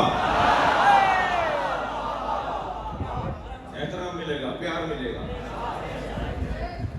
ایک جوان سنی جوان مجھے کہنے لگا کہ میں کربلا مشی میں گیا چینوں پر، تو ایک رستے میں جگہ جگہ تبرک بٹ رہے تھے، تو ایک جگہ کوئی اچھا کھانا بٹ رہا تھا، میرا دل کر رہا تھا یہ کھاؤں.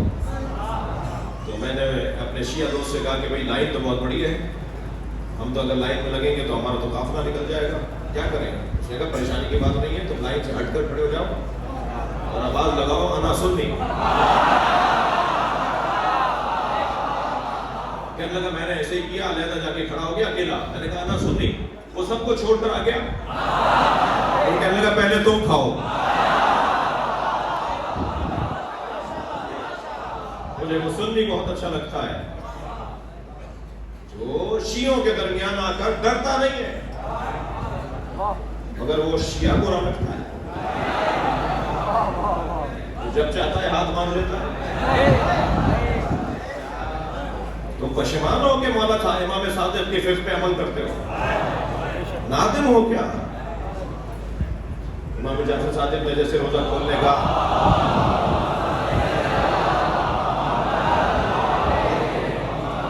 میں ان کی مخالفت نہیں کر رہا، میں تو ایسا منظر دیکھنا چاہتا ہوں کہ ہمارے ہاں اسکولوں میں جن لوگوں نے اسکول بنائے ہوئے، میں ان کو بھی ایک پیغام دے رہا ہوں. میں خود بھی اپنے میرے دو اسکول ہیں، دونوں میں یہی کام کر رہا ہوں. اسکولوں میں اگر اکثریت سنی بچوں کی ہے تو جب ان کے نماز کا وقت ہو تو سنی عالم دین کو لائیے، وہ ہاتھ باندھ کر جیسے پڑھتا ہے ایسے پڑھے اور سارے سنی بچے اس کے پیچھے پڑھیں. اور اسکول کے اندر ہر صف میں 2 کھولے ہوئے، 2 باندھے ہوئے، 4 باندھے ہوئے، 1 کھولا ہوا، یہ منظر نظر آنا چاہیے. اسکولوں سے ہی برداشت کی تعلیم،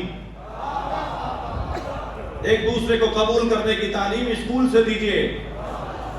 جب یہ اسکول میں سیکھے گا کہ مجھے سنی بچے کے ساتھ رہنا ہے اور سنی بچے کو سیکھے گا کہ مجھے شیعہ بچوں کے ساتھ رہنا ہے، تو یہ بوڑھے بھی ہو جائیں گے، شیعہ سنی پہ لڑیں گے نہیں.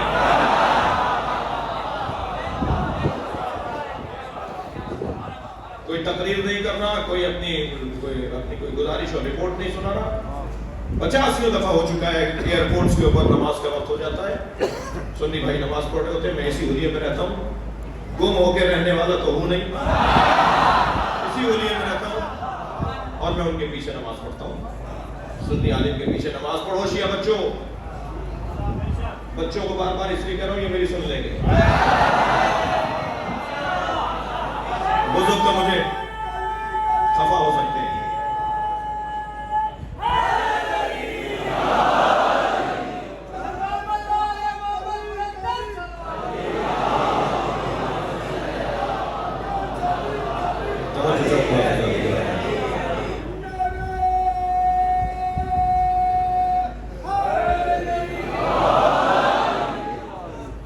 تسلی دیجیے، تھک تو نہیں رہنا نہیں.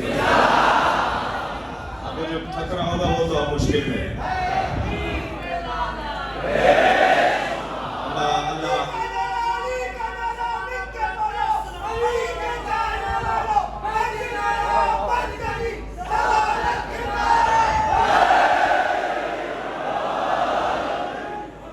میرے مولا علی سے پوچھا، یا علی جب سب چلے گئے تو تم کیوں نہیں گئے؟ تو میرے مولا نے کیا جواب دیا؟ اکفر بعد الایمان، کیا ایمان کے بعد کافر ہو جاتا؟ علی بزدلوں کو مسلمان ہی نہیں مانتا. خبردار، بزدل اور مسلمان. جو کچھ پاکستان میں رنگ رچایا گیا، ڈرامے بنائے گئے، فرقہ واریت پاکستان میں 2 ہی دفعہ ہوئی ہے، یا 82 میں ہوئی صرف کراچی کے حد تک، یا اب ہوئی ہے پورے پاکستان میں. بیچ میں جو ٹارگٹ کلنگ ہوئی، شہادتیں ہوئیں، سنی بھی مارے گئے، شیعہ بھی مارے گئے، وہ فرقہ واریت نہیں تھی، وہ دہشت گردی تھی. کسی سنی نے شیعہ کی مسجد پہ حملہ نہیں کیا، کسی شیعہ نے سنیوں کی مسجدوں پہ حملہ نہیں کیا. فرقہ واریت تھی نہیں. فرقہ واریت کا ماحول بنایا جا رہا ہے، باقاعدہ توہینیں کی جا رہی ہیں، پوری قوم کی توہین کی جا رہی ہے. یہ ماتم کرتے ہیں، فلاں جانور کا، نجس جانور کا نام لے کر بولا جا رہا ہے، پوری قوم کی توہین کی جا رہی ہے. مگر جب مجھے پتا ہے کہ اس کے پیچھے سازش کیا ہے، تو میں اگر ان کے اکسانے میں جذباتی ہو جاؤں تو مراد تو ان کی پوری ہوگی. جب مجھے پتا ہے کہ سازش ہے، جب ہمیں معلوم ہے کہ اس کے پیچھے کوئی اور مقاصد ہے، تو وہ کتنا ہی مجھے چٹکی بھرتے رہیں، اکساتے رہیں، جذباتی کرتے رہیں، مجھے اپنے آپ کو سنبھالنا ہے، صبر کرنا ہے، برداشت کرنا ہے. پاکستان کی امنیت کو اولویت دینی ہے، ملک کی بقا اور سالمیت کو ترجیح. مگر یاد رہے تم کتنا ہی ہمیں اکساتے رہو، جذبات بھڑکاتے رہو، نہ گالیاں دے کر، نہ مناسب جملے کہہ کر ہمارے لیے، ہماری قوم کے لیے آزمائشیں بناتے رہو، ہم ان ساری باتوں کا جواب ایک ہی دیں گے. پاکستان کی ملت جعفریہ اسرائیل کو تسلیم نہیں کرے گی.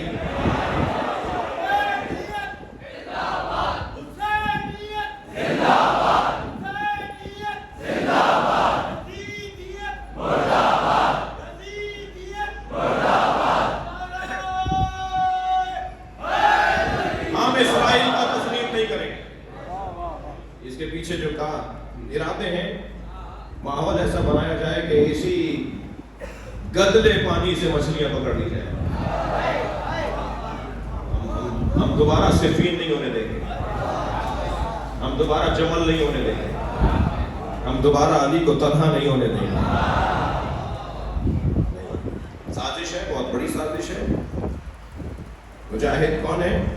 جو میدان میں اکیلا بھی ہو تو اللہ پر بھروسہ کر کے رکھتا ہے. میں جنگ خندق اور خیبر کو چھوڑ رہا ہوں، مگر میرا دل کر رہا ہے کہ علی کی تلوار کی 5 خصوصیتیں بیان کروں.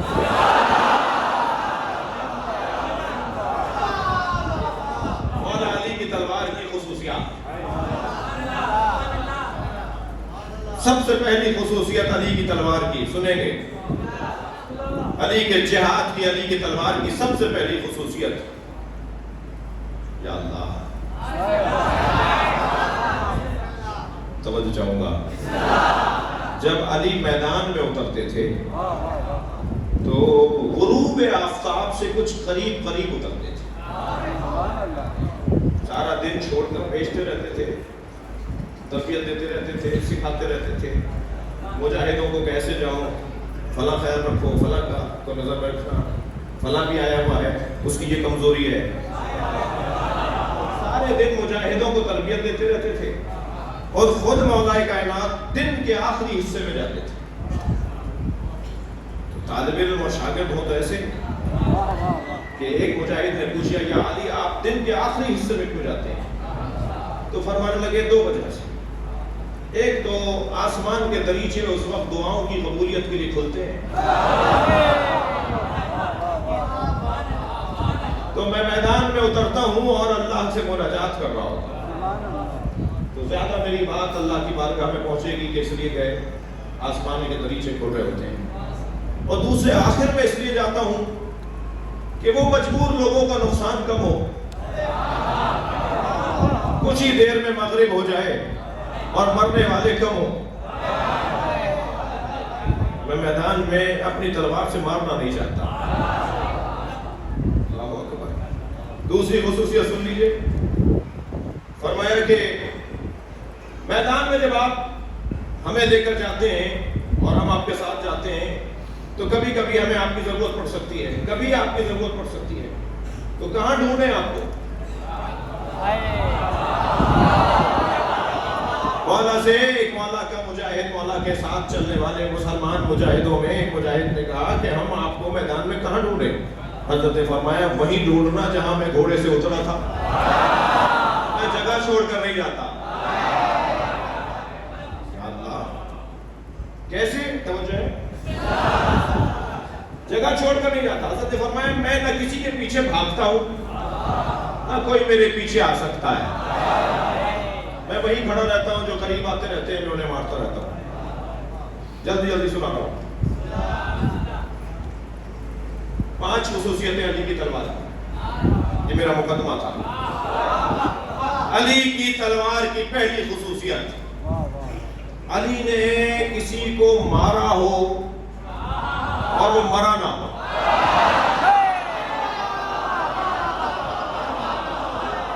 کسی نے کہا رسول اللہ سے یا رسول اللہ کوئی ایسا نہیں ملتا کہ جسے علی نے مارا ہو اور وہ زخمی رہ کر کبھی بچ گیا، بھاگ گیا ہو، زخمی ہو گیا تھا، بعد میں اٹھا کر لے گئے، زخم مرم پٹی ہوئی اور وہ بچ گیا. کوئی نہیں ملا ہمیں ایسا، توجہ کریں میرے ساتھ، کوئی نہیں ملا مجھے ہمیں ایسا کہ جس نے یہ کہا ہو کہ ہم فلاں میدان میں علی کی تلوار سے زخمی ہوئے، کچھ دن زخموں میں رہے اور علاج معالجہ ہوا تو ہم بچ گئے، ٹھیک ہو گئے. کیوں ایسا آتا ہے؟ تو میرے مولا نبی نے فرمایا سیف اللہ الذی لا یخطا، اللہ کی تلوار خطا نہیں کرتی.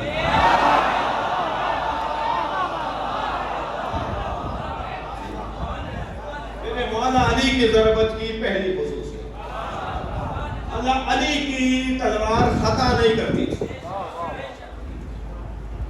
علی کی تلوار کی دوسری خصوصیت عمودی چلے یا افقی چلے، اوپر سے نیچے مارے یا دائیں سے بائیں، یا افقی چلے یا عمودی چلے. گرام اور تولے ماشے کا دھڑوں میں فرق نہیں،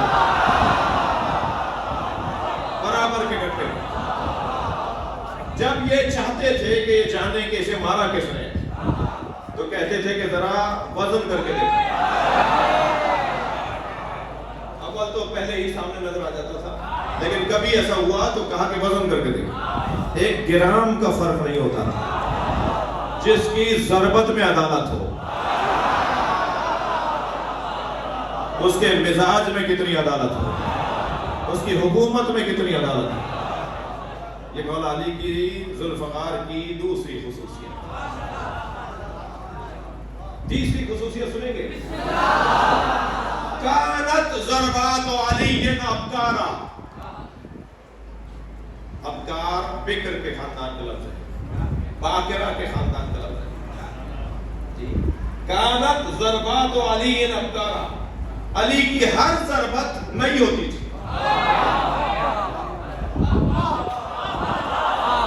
اگر میرے مولا نے 2 لاکھ مرتبہ ضربت ماری ہے، کسی کو مارا ہے، 2 لاکھ مرتبہ تلوار چلائی ہے، تو ہر ضربت نہیں، ہر ضربت نہیں، ہر دفعہ اسٹائل نیا. آپ کی زبان میں بول دیا تو صحیح ہے، ہر دفعہ انداز نیا. کانت ضربات علی ابکارا. چوتھی صفت مولا علی کی ذوالفقار کی.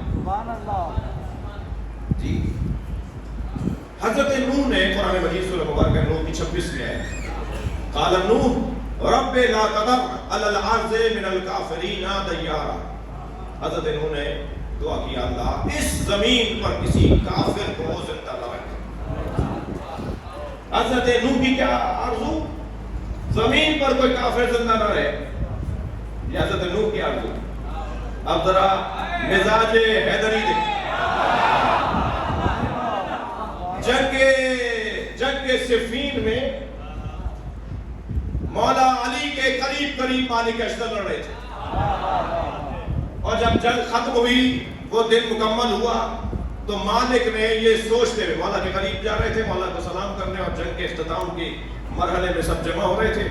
تو قریب جاتے ہوئے سوچنے لگے کہ علی نے 32 مارے ہیں، میں نے 31 مارے ہیں، اگر ایک اور مار لیتا تو برابر ہو جاتا. تو مالک آتے ہوئے سوچ رہے تھے، وہیں سے مولا نے آواز دے کر کہا خبردار، ہمارا مارنا تمہارا مارنا برابر نہیں.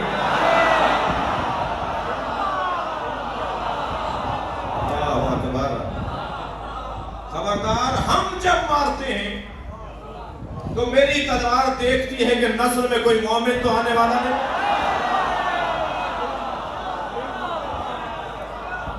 اور میں اسے چھوڑ دیتا ہوں جس کی نسل میں کوئی مومن آنے والا ہے. یہ علی مولا کی ذوالفقار کی چوتھی اور پانچویں صفت سنیں گے. مولا کی جو تلوار تھی ذوالفقار، اس کے دونوں طرف دھار تھی، اس کے منہ بھی تھا، اس کا منہ بھی تھا، جیسے 2 لب ہوتے ہیں، یہ بھی تھا. اچھا تلوار پہ کچھ لکھا ہوا بھی تھا، اور تلوار یہ دنیا کے کسی کارخانے کے بنے ہوئے اسلحہ سازی کے کارخانے کی بنی ہوئی تلوار نہیں تھی. یہ تلوار وہ ہے جسے فرشتوں نے بنایا. لہٰذا بہت سبک بھی تھی، بہت سبک تھی، کوئی بھاری نہیں تھی. ایک شخص ہے جو جانتا نہیں تھا مولا کو، اسے مولا نے کہا اسے خریدو گے؟ اس نے اٹھا کے کہا کہ اس کی کوئی قیمت نہیں ہے. مولا کے اصحاب مولا کے ساتھ کھڑے تھے اور وہ دیکھ رہے تھے. لوہار تھا، وہ تلوار ساز تھا، شمشیر ساز تھا. اس نے مولا کی تلوار کو اٹھا کے کہا کوئی نہیں خریدے گا اسے، اس کی پیسے نہیں ہے، یہ کوئی ہے، یہ کچھ ہے، اس میں تو دم ہی نہیں ہے. تو میرے مولا مسکرائے، فرمایا ہاں دم تلوار میں نہیں ہوتا، بازو میں ہوتا.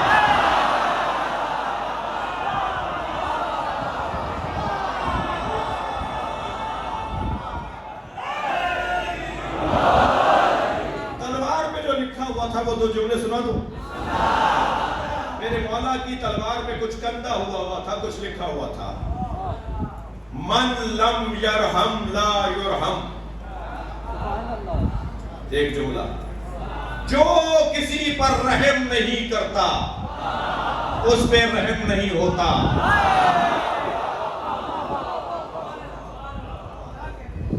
میرے بچوں، میرے جوانوں، میرے کم سن ہم سن ساتھیوں، ختم کرو. 2 سال پہلے تمہیں اس نے ایک جملہ کہا تھا، لیے بیٹھے ہو، معاف نہیں کر رہے ہو، دلوں سے کینہ نہیں نکال رہے، بدلہ لینے کی تیاریاں ہیں. مجھے موقع ملے تو میں یہ کر دوں. علی کہہ رہے ہیں من لم یرحم لا یرحم، جو رحم نہیں کرتا اس پہ رحم نہیں ہوتا. معاف کرنے کی عادت بناؤ تاکہ معاف کیے جاؤ. ہماری بھی کمزوریاں کسی کے پاس ہوں گی، اور کسی کے پاس نہ بھی ہو تو اللہ کے پاس ہے. وہ ہمارے خلوت کا بھی آشنا ہے، وہ ہماری جلوت کا بھی آشنا ہے. معاف کرنے کی عادت. میرے مولا حسین فرماتے ہیں، حسین پہ رونے والوں سنو، کہ اگر کوئی شخص میرے اس کان میں آ کر مجھے کوئی نامناسب جملہ کہے، میری توہین کرے، اور پھر کرائے اور اس کان میں آ کے کہے مجھے معاف کر دے، میں معاف کر دوں گا، میں معاف کر دوں گا. معاف کرنے کی عادت. میرے مولا سجاد فرماتے ہیں کہ اگر کوئی شخص تمہارے لیے نامناسب بات کرے اور وہ تم تک پہنچے اور تم اس سے کہو کہ تم نے مجھے یہ کہا ہے، اور وہ اگر کہے کہ میں نے نہیں کہا جبکہ کہا ہو، آپ کے پاس دلائل بھی ہیں، ثبوت بھی ہے، آپ کے پاس گواہیاں بھی ہیں، آپ کو یقین ہے کہ اس نے کہا، ریکارڈ ہے آپ کے پاس. امام فرما رہے ہیں کہ اگر کسی شخص نے تمہارے لیے نامناسب جملہ کہا اور تم اس سے کہو کہ تم نے یہ کہا ہے، اور وہ یہ کہے کہ میں نے نہیں کہا، تو اسے توبہ کے درجے پہ رکھ کر معاف کرو. اسے بے منزلہ توبہ سمجھو. ایک آدمی توبہ کر رہا ہے، کہہ رہا ہے میں نے نہیں کہا، معاف کر دو. نہیں گواہیاں بھائی، لڑنا ہے کہ نہیں، میں اسے لے کر آؤں گا، فلاں کو بلاؤ، تم نے اس کے سامنے کہا، ختم کرو. ایک آدمی کہہ رہا ہے کہ میں نے نہیں کہا، میں نے نہیں کیا بھی ہے، ثبوت بھی ہے. امام کے چاہنے والوں کا اخلاق امام کے مطابق ہوگا. معاف کر دو، ختم کرو بات. کینہ پروری دل میں رکھ کر بیٹھ جانا یہ اہل بیت کے چاہنے والوں کا انداز نہیں ہے.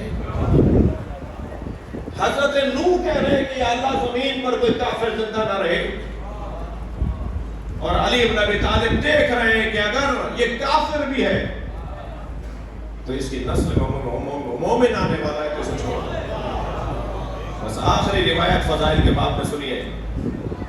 میرے مولا صادق سے کسی نے پوچھا، لما سمیا ذوالفقار، ذوالفقار، کیوں ذوالفقار کا نام ذوالفقار رکھا؟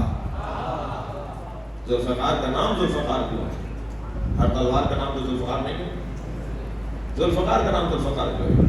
میرے مولانا صادق کا جملہ سنیں، حضرت فرماتے ہیں لِأَنَّهُ مَا ضَرَبَ بِهِ امیر المومنین، اس لیے ذوالفقار کو ذوالفقار کہتے ہیں کہ علی نے اس کے ذریعے کسی کو نہیں مارا الا افتقر ذوالفقار، ذوالفقار دو فقروں والی تلوار. اب فقر سے مراد ادھر بھی دھار ادھر بھی دھار، یہ معمولاً یہ سمجھا جاتا ہے دو دھاری تلوار کو ذوالفقار. لیکن مولانا صادق تو کچھ اور کہہ رہے ہیں. مولانا صادق فرما رہے ہیں لِأَنَّهُ مَا ضَرَبَ بِهِ امیر المومنین احداً، کسی شخص کو علی نے اس کے ذریعے نہیں مارا الا افتقر فی الدنیا من الحیات وفی الآخرۃ من الجنہ، مگر یہ کہ وہ شخص دنیا میں زندگی سے محروم ہو گیا، آخرت میں جنت سے محروم ہو گیا. یہ دنیا میں زندگی سے محروم کر دیتی ہے اور آخرت میں جنت سے محروم کر دیتی ہے. یہ دو فقیر بناتی ہے، زندگی کا فقیر اور جنت کا فقیر. علی فضائل میں بھی علی اور مسائل میں بھی علی. مولا علی کے مسائل پر اگر غور کریں، علی کی مصیبتوں پہ غور کریں، تو علی جیسا مظلوم کوئی نہیں. مولا کو پتا تھا کہ بدر میں جو مار رہا ہوں تو اس کے بدلے میں میرے علی اکبر کو برشی لگا. پتا تھا میرے قاسم پہ گھوڑے دوڑائے جائیں، مگر اللہ کی خاطر، اللہ کے دین کی خاطر، نبی کی نبوت کی خاطر، قرآن کی خاطر پتا تھا مولا علی کہ میں جو بدر میں مار رہا ہوں اس کے بدلے میں میرے حسین کو گھوڑے سے لگایا. سلام ہو علی جیسے مظلوم پر. علی کو پتا تھا میری زینب کے سر سے چاہتا اللہ.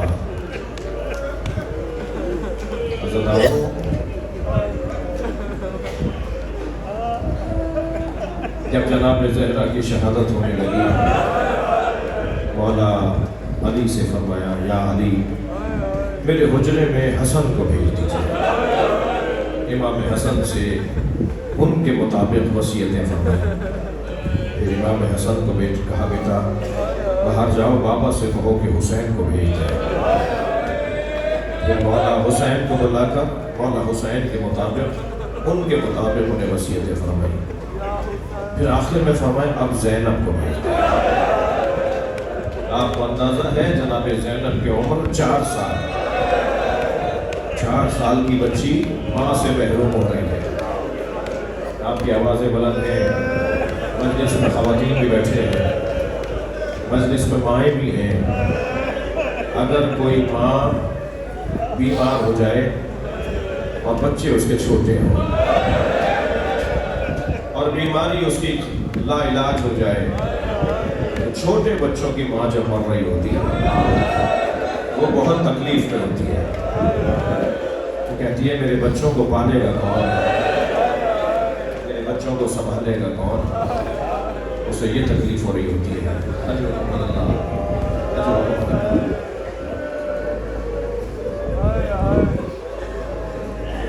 فرمایا علی اب زینب کو میرے حجرے میں بھیجو. جب جناب زینب حجرے میں آئی، فرمایا زینب یہ صندوق چا اٹھا کے لاؤ. بیوی صندوق چا اٹھا کے لائی. کیسے کھولو؟ کھولا تو اس میں کفن رکھے ہوئے تھے. فرمایا زینب جب میرے پاپا کی رحلت ہو رہی تھی تو جبریل جنت سے پنجتن کے 5 کفن لائے تھے. 5 حنوط لائے تھے، 5 کفن لائے تھے. ایک کفن بابا کو دے دیا گیا، یہ 4 کفن ہے. تم ایک ایک کفن مجھے دکھاتی رہو، میں تمہیں بتاؤں کہ کون سا کفن کس کا ہے. اجرکم اللہ. میں کہوں گا جناب زینب سے بڑی ذمہ داریاں مل رہی ہیں. بی بی زہرا سے کہوں گا بڑی ذمہ داریاں دے رہی ہیں. 4 سالہ بچی کو کفن دیے جا رہے ہیں، اور کفن بھی دینا زینب کی ذمہ داری۔ ایک کفن دکھایا، فرمایا زینب انہی دنوں میں تمہارے بابا گھر میں آئیں گے، انہیں میں نے بتا دیا ہے کہ یہ کام کس کا ہے، تم سے آ کر تمہارے بابا میرا کفن مانگیں گے، یہ کفن میرا ہے، یہ والا کفن میرا کفن اپنے بابا کو دے دیں۔ دوسرا کفن دکھایا، فرمایا زینب کچھ مدت کے بعد تمہارا بھائی حسن گھر میں آئے گا اور تم سے کہے گا بابا علی کا کفن دے دو، میری بچی یہ کفن تمہارے بابا علی کا ہے، یہ اپنے بابا کو دے دینا۔ ایک اور کفن دیکھ کر فرمایا بیٹا کچھ مدت کے بعد تمہارا بھائی حسین گھر میں آئے گا اور تم سے کہے گا بھائی حسن کا کفن دے دو، تو یہ تمہارے بھائی حسن کا کفن ہے۔ آپ رو رہے ہیں، تصورات میرے ساتھ ہیں، آخری کفن رہ گیا، آخری کفن رہ گیا، جناب زینب نے دیا تو بی بی رونے لگی اور روتے ہوئے جناب زینب نے فرمایا یہ بھی حسن کا کفن ہے، تمہارا بھائی حسین دوبارہ تم سے کفن مانگے گا تو یہ کفن بھی اپنے بھائی حسن کا حسین کو دے دینا۔ جناب زینب کم سن تھی نا، تو ایک مرتبہ کہنے لگی اماں بھائی حسین کا کفن، رونے والوں بی بی زینب کی آنکھوں میں آنسو آ گئے، فرمایا حسین کا کفن جنت سے نہیں آیا،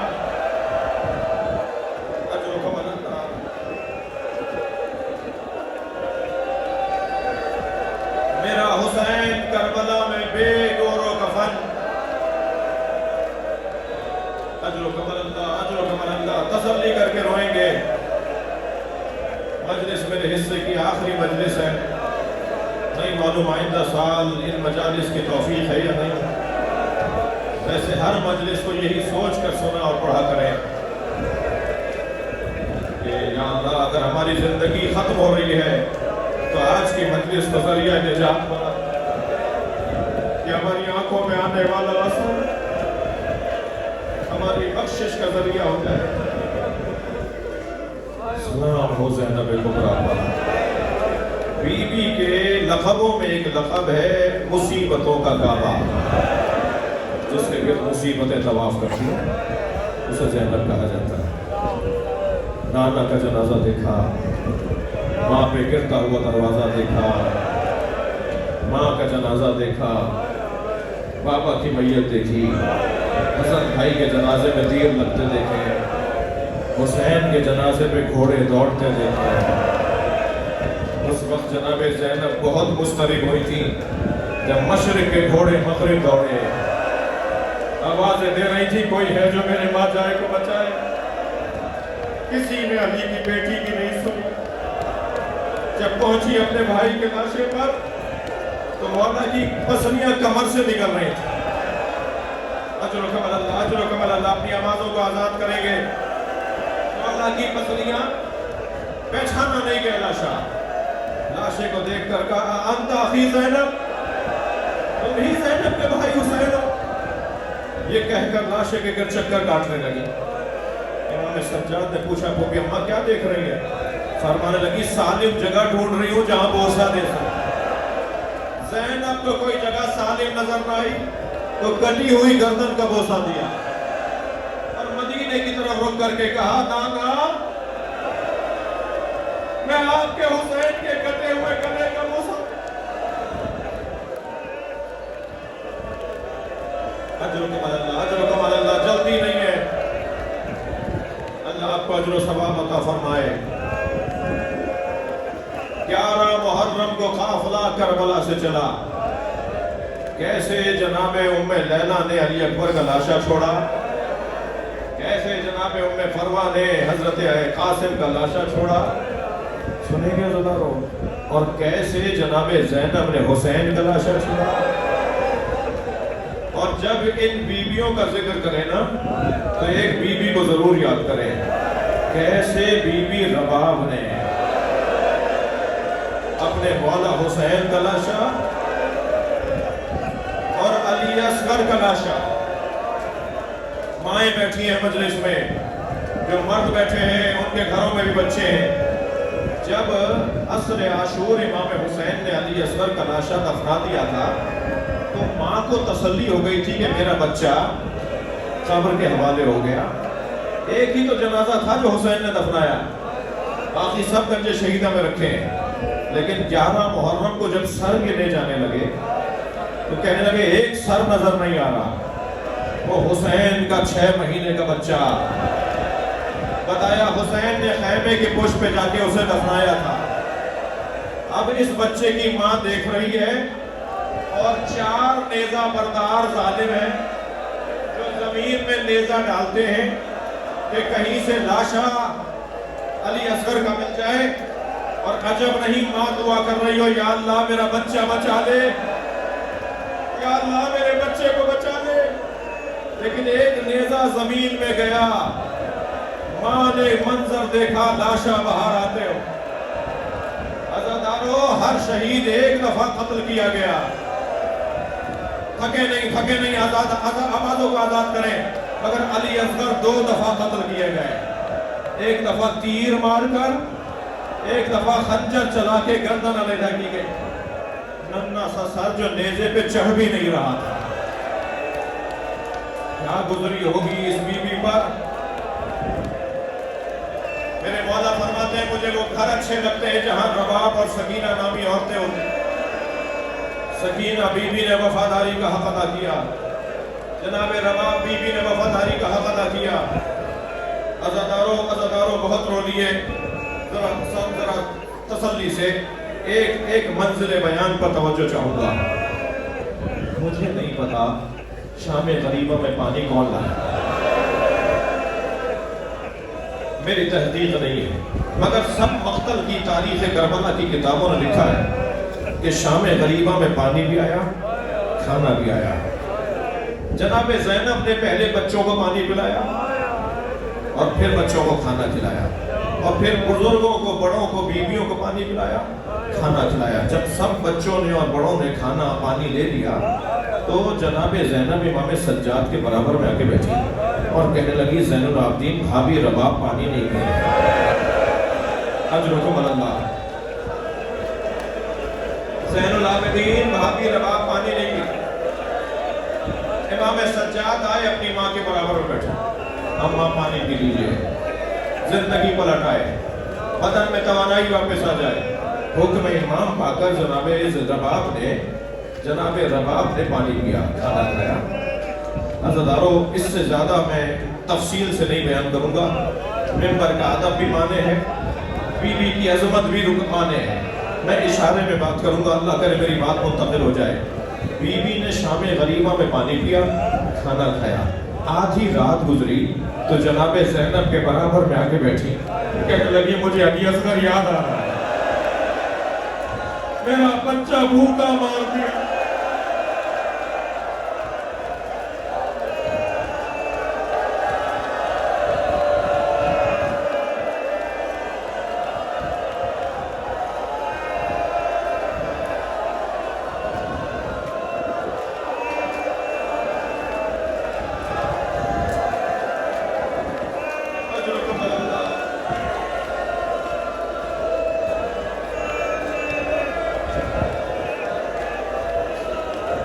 ہندوستان بنارس کے ایک میرے دوست مجھ سے کہہ رہے تھے، قوم میں میرے ساتھ پڑھتے تھے، وہ کہہ رہے تھے روز عاشور بنارس میں ان کے امام بارگاہ سے تعزیے کا جلوس نکلتا ہے، ہر جگہ نکلتا ہے، وہاں بھی نکلتا ہے، اور وہ جلوس کربلا میں جا کے ختم ہوتا ہے. کہنے لگے ایک سال جب جلوس نکلا تو میں چند دوستوں کے ساتھ اس رستے پہ گیا جہاں جلوس کو جانا تھا تاکہ انتظامات دیکھ سکوں.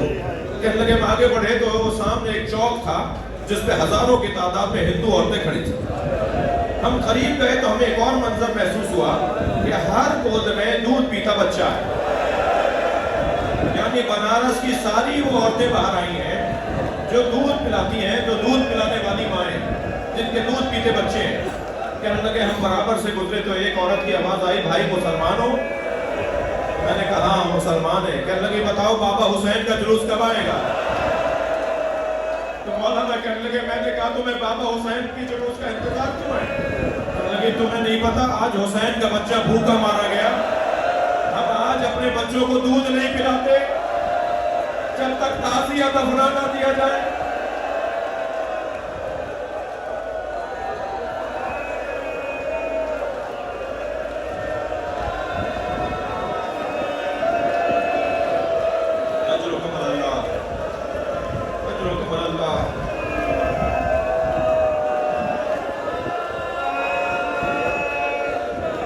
کیسے چھوڑا ہے مولا کا لاشا جناب رباب نے، اس کا بیان مشکل ہے۔ میں ایک اشارہ کروں گا، اللہ کرے میری بات چلی جائے۔ جناب رباب اور مولا حسین کا لاشا چھوڑ نہیں رہی تھی، تو ایک ظالم ابن جمو نامی ایک ظالم نے بیوی پہ ہاتھ اٹھایا، امام سجاد کی آواز آئی،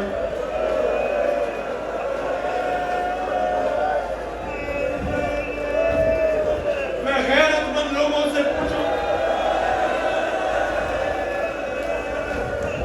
ہمارے گھر کی عورت کی طرف اگر کوئی اجنبی دیکھے، ہمارا وہ دن، ہماری زندگی، سلام ہو امام سجاد پر، ان کی آنکھوں کے سامنے سکینہ پہ ہاتھ اٹھایا،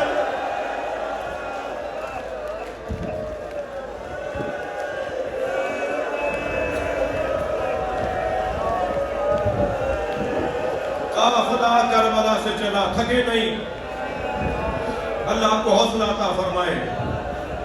قافلہ کربلا سے چلا، کوفہ آیا، کوفہ سے چل کے شام آیا، شام میں اسیر رہا، اسیرے سے رہائی کا موقع آیا۔ دو سبب لکھے گئے ہیں کہ کیوں رہا کر دیا۔ ایک سبب تو سکینہ کی جنازے کی کیفیت، زندان شام میں ننھا سا جنازہ، اس بچی نے خود اسیر رہ کر سب کو آزادی دے۔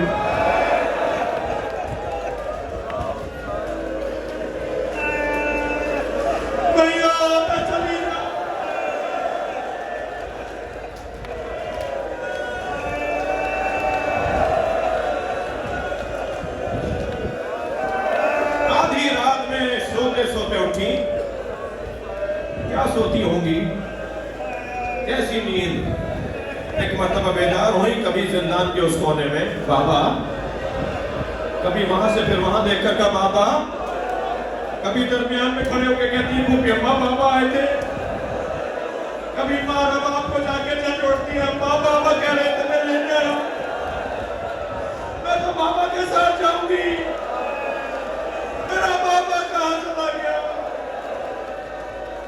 سکینہ کے رونے کی آواز دربار شام میں گئی، یزید کے آرام میں خلل پڑا، کہا اس بچی کے لیے اس کے بابا کا سر بھیج دو۔ سر حسین لا کے رکھا گیا، اندھیرا تھا زندان میں، ایک چراغ جل رہا تھا، جب سر لا کے رکھا نا کنیزوں نے، تو امام سجاد سے پوچھنے لگی بھیا یہ کیا ہے؟ فرمایا سکینہ بابا کا سر ہے۔ عجیب منظر تھا، جہاں بیٹھی تھی وہاں سے اٹھی، 3 مرتبہ زمین پر گری، پھر اٹھی، بابا، بچی نے بابا کا سر گود لیا، اور سے دیکھ کر کہنے لگی آپ کی رگیں کس نے کاٹی؟ بابا آپ کے چہرے پہ کس کا خون ہے؟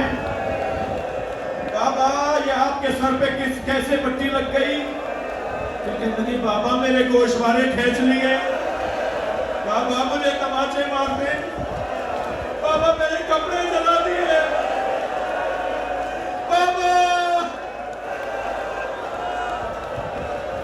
سکینہ نے منہ پر منہ رکھ دیا، بچی کی سسکیاں آہستہ آہستہ بند ہو گئی۔ امام سجاد آگے بڑھے، بہن کی نبض پر ہاتھ رکھا، مڑ کر جناب زینب کو دیکھا، اماں رباب کو سنبھالو، آواز آئی انا للہ۔